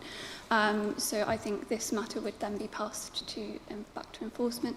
The applicant would obviously have the right to appeal the refusal, which, as it's retrospective, they would likely do so, and it would be for the planning inspector to make a judgment. The applicant could provide a viability assessment at that stage, or a report provided by an agricultural consultant, which we would normally expect with this type of application anyway, but nothing has been submitted, so they could submit that with an appeal. Thank you. I think he has been offered the right to appeal in the past, but decided to come back basically with the same thing. So I will come back to you, but not at the moment. So has everybody said what they need to say? Okay. Well, we will come back to the speakers then before we go to the vote. So, Councillor, you have 1 minute, and I'll allow Frank Carpenter 1 minute because, yeah, okay. You both have 1 minute to respond. Thank you, Chair. I'd just like to clarify one thing. To our knowledge, this applicant does not run a removal company. He is not storing furniture for removals. I don't know where that came from. I think he's made a mistake on his application form, which you're now relying upon. The agricultural holding is the whole of the area enclosed by the blue line. The red line portion, which is what the change of use is requested for, is within that. It's within the agricultural holding. I think when he ticked no, it meant because he wasn't growing crops in the red line area. I would support you deferring this to get proper clarification. Thank you. Right, well, as I say, we have a proposal to go for the vote anyway. All I'd say with this is I understand what you're all saying, I understand the arguments, I understand the officer's point of view. This farm won't have another owner after this one. That's all there is to it. This gentleman, he really wants to keep his farm. He loves his business. He loves the farm itself. He's not looking to expand it. He's not looking to put them two containers high. And if he can't make this work, an appeal will be extremely expensive for him. It will stretch him too far, probably. This will not ever probably have another farm owner. That's all I'm saying. and it's disappointing. Thank you. I'm not actually quite sure what he does on the farm. I think He has Hereford cattle, he has sheep, he has horses Has got grazing. Herefords. He breeds pedigree Hereford cattle to sell on as breeding animals.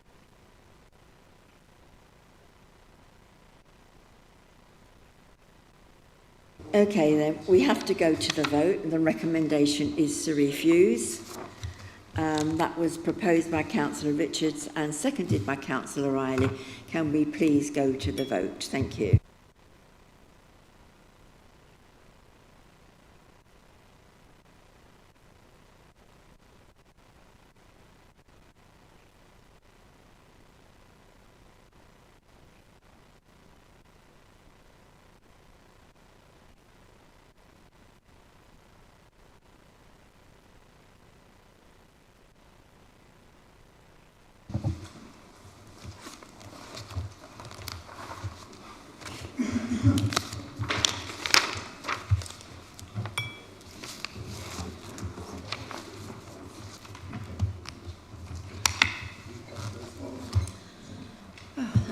Difficult one, that one. Difficult one. It was made difficult. Yeah. It was pretty black and white, actually. Mm. Well, yeah, but... Yeah, I mean, yeah.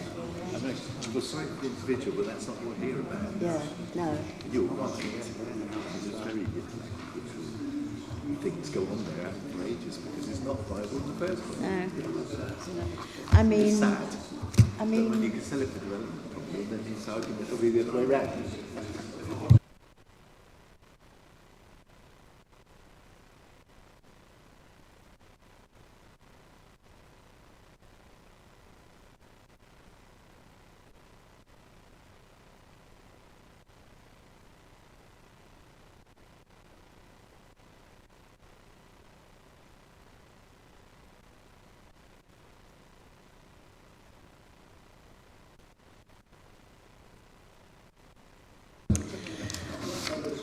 Okay, members, we're now on to our last application. Councillor Hawkins. Sorry? We're now on to our last application, page 139, 25/10969, 5759 Ashley Road, New Milton.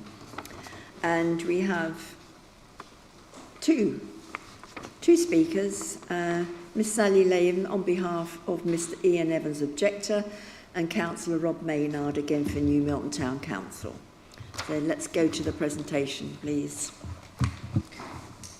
Good afternoon, members. This is an application for side and rear extensions to form an additional two-bedroom maisonette to 57 and 59 Ashley Road in New Milton. Here's the red line plan showing where it is. Currently, 57 and 59 are two-bedroom units, one on the ground floor and one on the upper floor of the existing building. It's accessed from a private cul-de-sac access off Ashley Road, which leads to the 61A, 61B and 61 as well. 61A and 61B are both bungalows, and then 55 is a double-storey property adjacent. As a general location, it's situated comfortably within the built-up area of New Milton, predominantly a residential area. And here is the aerial view, which can give you a better view of that cul-de-sac access, as well as showing us in blocks of flats and some varied styles of development in the surrounds. If we go to the block plan, what they're proposing to do is construct some extensions to the north and west of their application site in the area hatched over here. They're also proposing to move the existing staircase to the upper floor so that it faces out towards the east.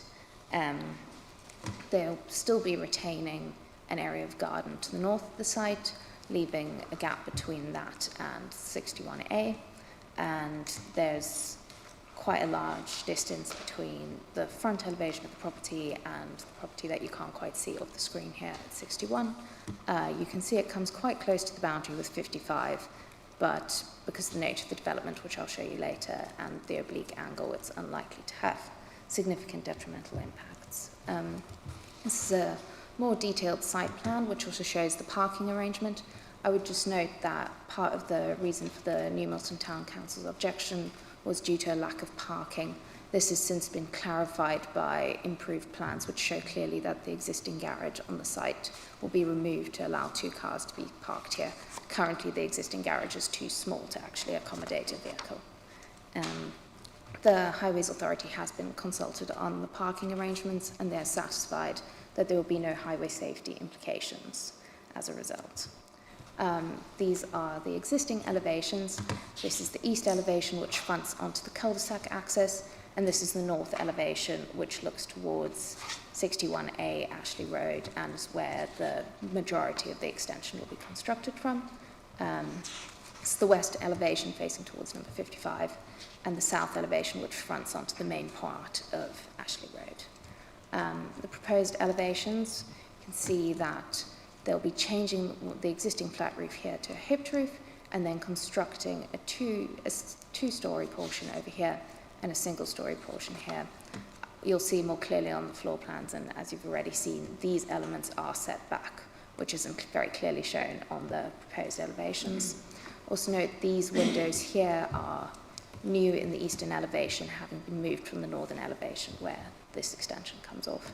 And this is what it will look like from the proposed north elevation. As you can see, there are no upper floor windows looking to the north. Western elevation, there's a dormer here. Both of these windows are proposed to be obscure glazed, and that's what it looks like from the south elevation. This portion will be significantly set back from what you can see from Ashley Road. This is the proposed and existing street scene as viewed from the cul-de-sac access. So you can see they're removing that existing garage and adding these extensions on. Also, you can see here the staircase change from the existing staircase to a more outwardly protruding staircase.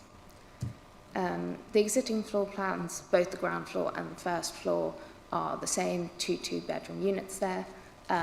They have windows in the northern elevation, one serving a bathroom and one serving a bedroom. The proposed floor plans, there'll be a bedroom on the ground floor, as well as some living area and kitchen space. And then on the upper floor, there's a bathroom and an additional bedroom. I will just point out that these 2 northern windows are being removed. So the bathroom windows will both be, the ventilation will be solved by the introduction of a mechanical ventilation system. And then these bedroom windows are being moved to the eastern elevation, as I indicated earlier. It's the existing and proposed roof plan. So you can see they're getting rid of this area of flat roof, adding in the hipped roof and the extension, and the dormer will be flat roof and it will have some solar panels on it. This is some site photos. So you can see this is the current view of the property from the cul-de-sac. So you can see the garage there, as well as the front elevation. This is what it looks like from Ashley Road if you're looking straight towards the property. And then this is a more sideways angle. It's mostly obscured there due to that planting, and that's number 55. These are some pictures from the site. So this is a view of the north elevation of the property, which is where the proposed extensions will be constructed from. And you can see that 55 Ashley Road is over there. If you're looking north along, if you're standing next to the west elevation, this is the current view. These outbuildings will be removed as part of the proposal. And you can see number 55 Ashley Road is quite close to the boundary here, but where the extensions will jut out, they'll be sited further away from that. This is the front elevation. That's the existing staircase. I took this photo so you could see that the proposed staircase will come out towards the front there. This is just some pictures showing, this is again from towards the northern part of the site, showing the relationship with 61A Ashley Road. Most of this garden area, well, about 8 meters of this garden area will be retained, and it's set off at an oblique angle from where the proposed extension would be. I would also note that, as you saw earlier, the 2-story element of the extension doesn't come all the way up to where the single-story element does. These are some views of the current access and parking situation. As I mentioned earlier, This garage will be removed and there will then be space to accommodate 5 cars on this driveway, and then there'll additionally be a parking space over here in the access, slightly unconventional arrangement of parking, but as I said earlier, the Highways Authority were consulted and they're satisfied that it won't have highway safety implications, and this parking arrangement does ensure that the parking standards for the development are met. There's also the provision of cycle stores on site, and then this is just a view of the entry to the cul-de-sac, and you can see as well there's some tall planting within the boundary of number 61, which helps to screen the existing 55. And the recommendation is to grant subject to conditions, because it's considered that there are no justifiable reasons for refusal on design, residential amenity, ecology or highway safety grounds. And that is the end of my presentation. Thank you. Thank you very much, Hannah. We have speakers. We have Miss Sally Laven on behalf of the objector. You have 3 minutes to speak. Thank you. Thank you. Councillors, you are not required to follow the officer's recommendation today, and I will set out 2 reasons for refusal that neighbours believe you should adopt instead. Firstly, the previously refused scheme for a separate bungalow on the same site was refused because Planning Officer Jessica Cook held that it represents an overdeveloped and cramped form of development on the site. By reason of the size of the proposed dwelling's footprint and its awkward siting in close proximity to the boundaries of nearby houses, as well as being over-intensive and incongruous development that is at odds to the spatial characteristics and setting of the surrounding area, and would fail to respond positively to the local distinctiveness of the area, to the extent that it represented a breach of our local policy ENV3 and Chapter 12 of the NPPF. In our view, Jessica Cook gave appropriate weight to the harm caused by the cramped, contrived and uninspired development of this plot against the minimal benefits of a single dwelling.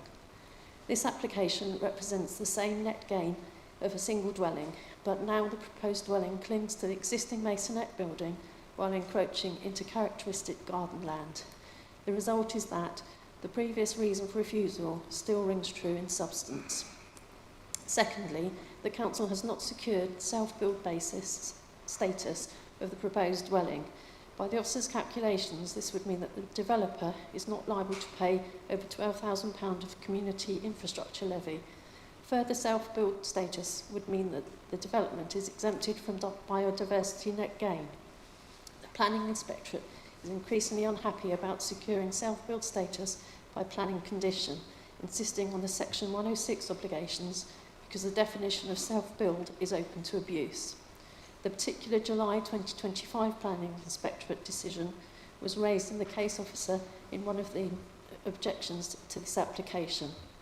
Despite this, the Section 106 unilateral undertaking signed by the owner makes no provisions for this development to be built and occupied as a self-build and should be refused on this basis, as it was by the planning inspector in that case, where the council in question also lacked a 5-year housing land supply. Remember, the previous development on this site was refused despite the tilted balance. The proposed development is cramped, over-intensive and incongruous to the surrounding area. Although nitrate, air quality and recreation impacts have been mitigated by the unilateral undertaking, the absence of an obligation to construct and occupy the dwelling on a self-build basis means that the flagship policy of the BNG is cancelled out and that the New Forest District Council residents will lose over £12,000 in community infrastructure levy. The overdevelopment and self-build matters are adverse impacts that significantly and demonstrably outweigh the minimal benefits of granting Thank you. You permission. have had over your time. Can you hand over now, please, Councillor Maynard, with 3 minutes? Okay. This is another one where you kind of have to go to look at it to see it. And we considered this same application on the 4th of December last year, and we were unanimous in our decision to strongly oppose it. Okay, there have been a lot of applications on this site since 2023, and they've all been refused due to the cramped nature of the plot. Okay, there's nothing in this proposal that actually changes that, okay? Parking is still a major concern. They've been quite creative looking at it, but you'd actually have to go there to look at it to see what I mean. Even now, even now without this development, there's insufficient parking. Okay, the parking SPD requires 3 communal spaces, and policy EMV3 in the local plan requires sufficient parking to meet realistic needs. Okay, this can't be achieved within this application, and the planning report refers to the 5-year housing supply, but in our view, the adverse impacts of this development far outweigh the limited benefits of an additional dwelling. Okay, quite simply, this particular proposal would add further pressure to a cul-de-sac that is already quite heavily constrained. And so our planning committee unanimously rejected it, and on the grounds of overdevelopment, and I respectfully ask that you do the same. Thank you. Thank you very much. Questions, please. No questions? Then we'll go into question. Yes, please. I'll ask the planning officer. On the original plan, when there was an individual bungalow or house in the garden, the footprint of that, is it basically the same, or have they diminished the size and attaching it to the existing building? I haven't measured that exactly, so I can't tell you categorically whether it's the same floor plan.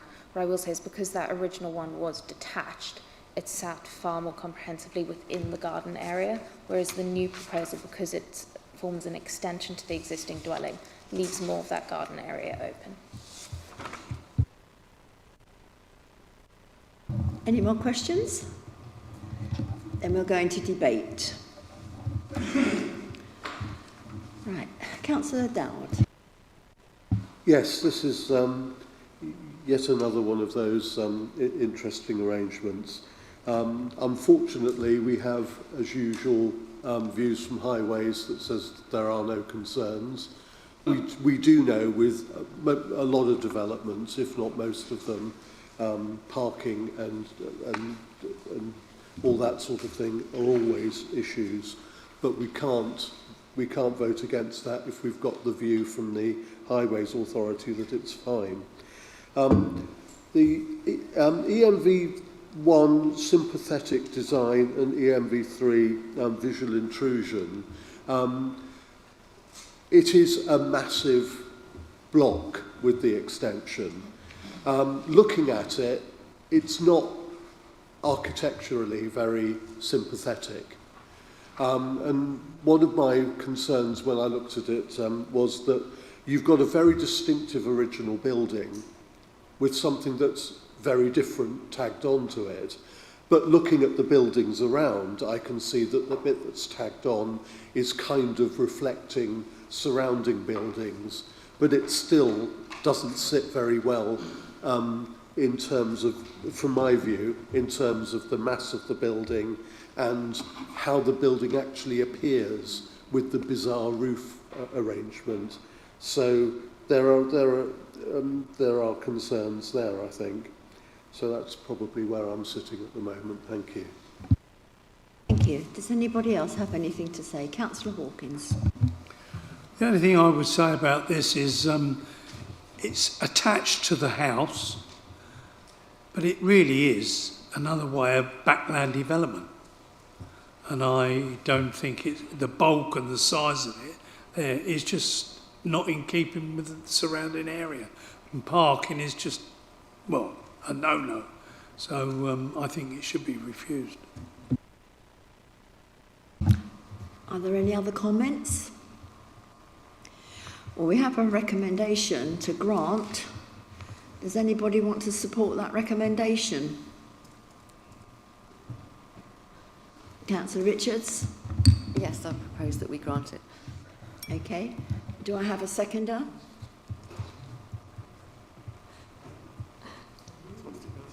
Right.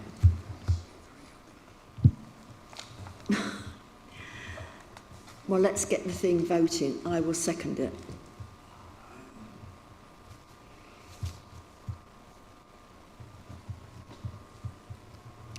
So I need to come back to the speakers. You have 1 minute each to respond, so thank you. further to add. Thank you. Councillor. Yeah, I have nothing further to add. I think we've pretty much said what we needed to say. Recommendation is to grant to the service manager, and that's been proposed by Councillor Richards, and I seconded that. So can we now go to the vote, please?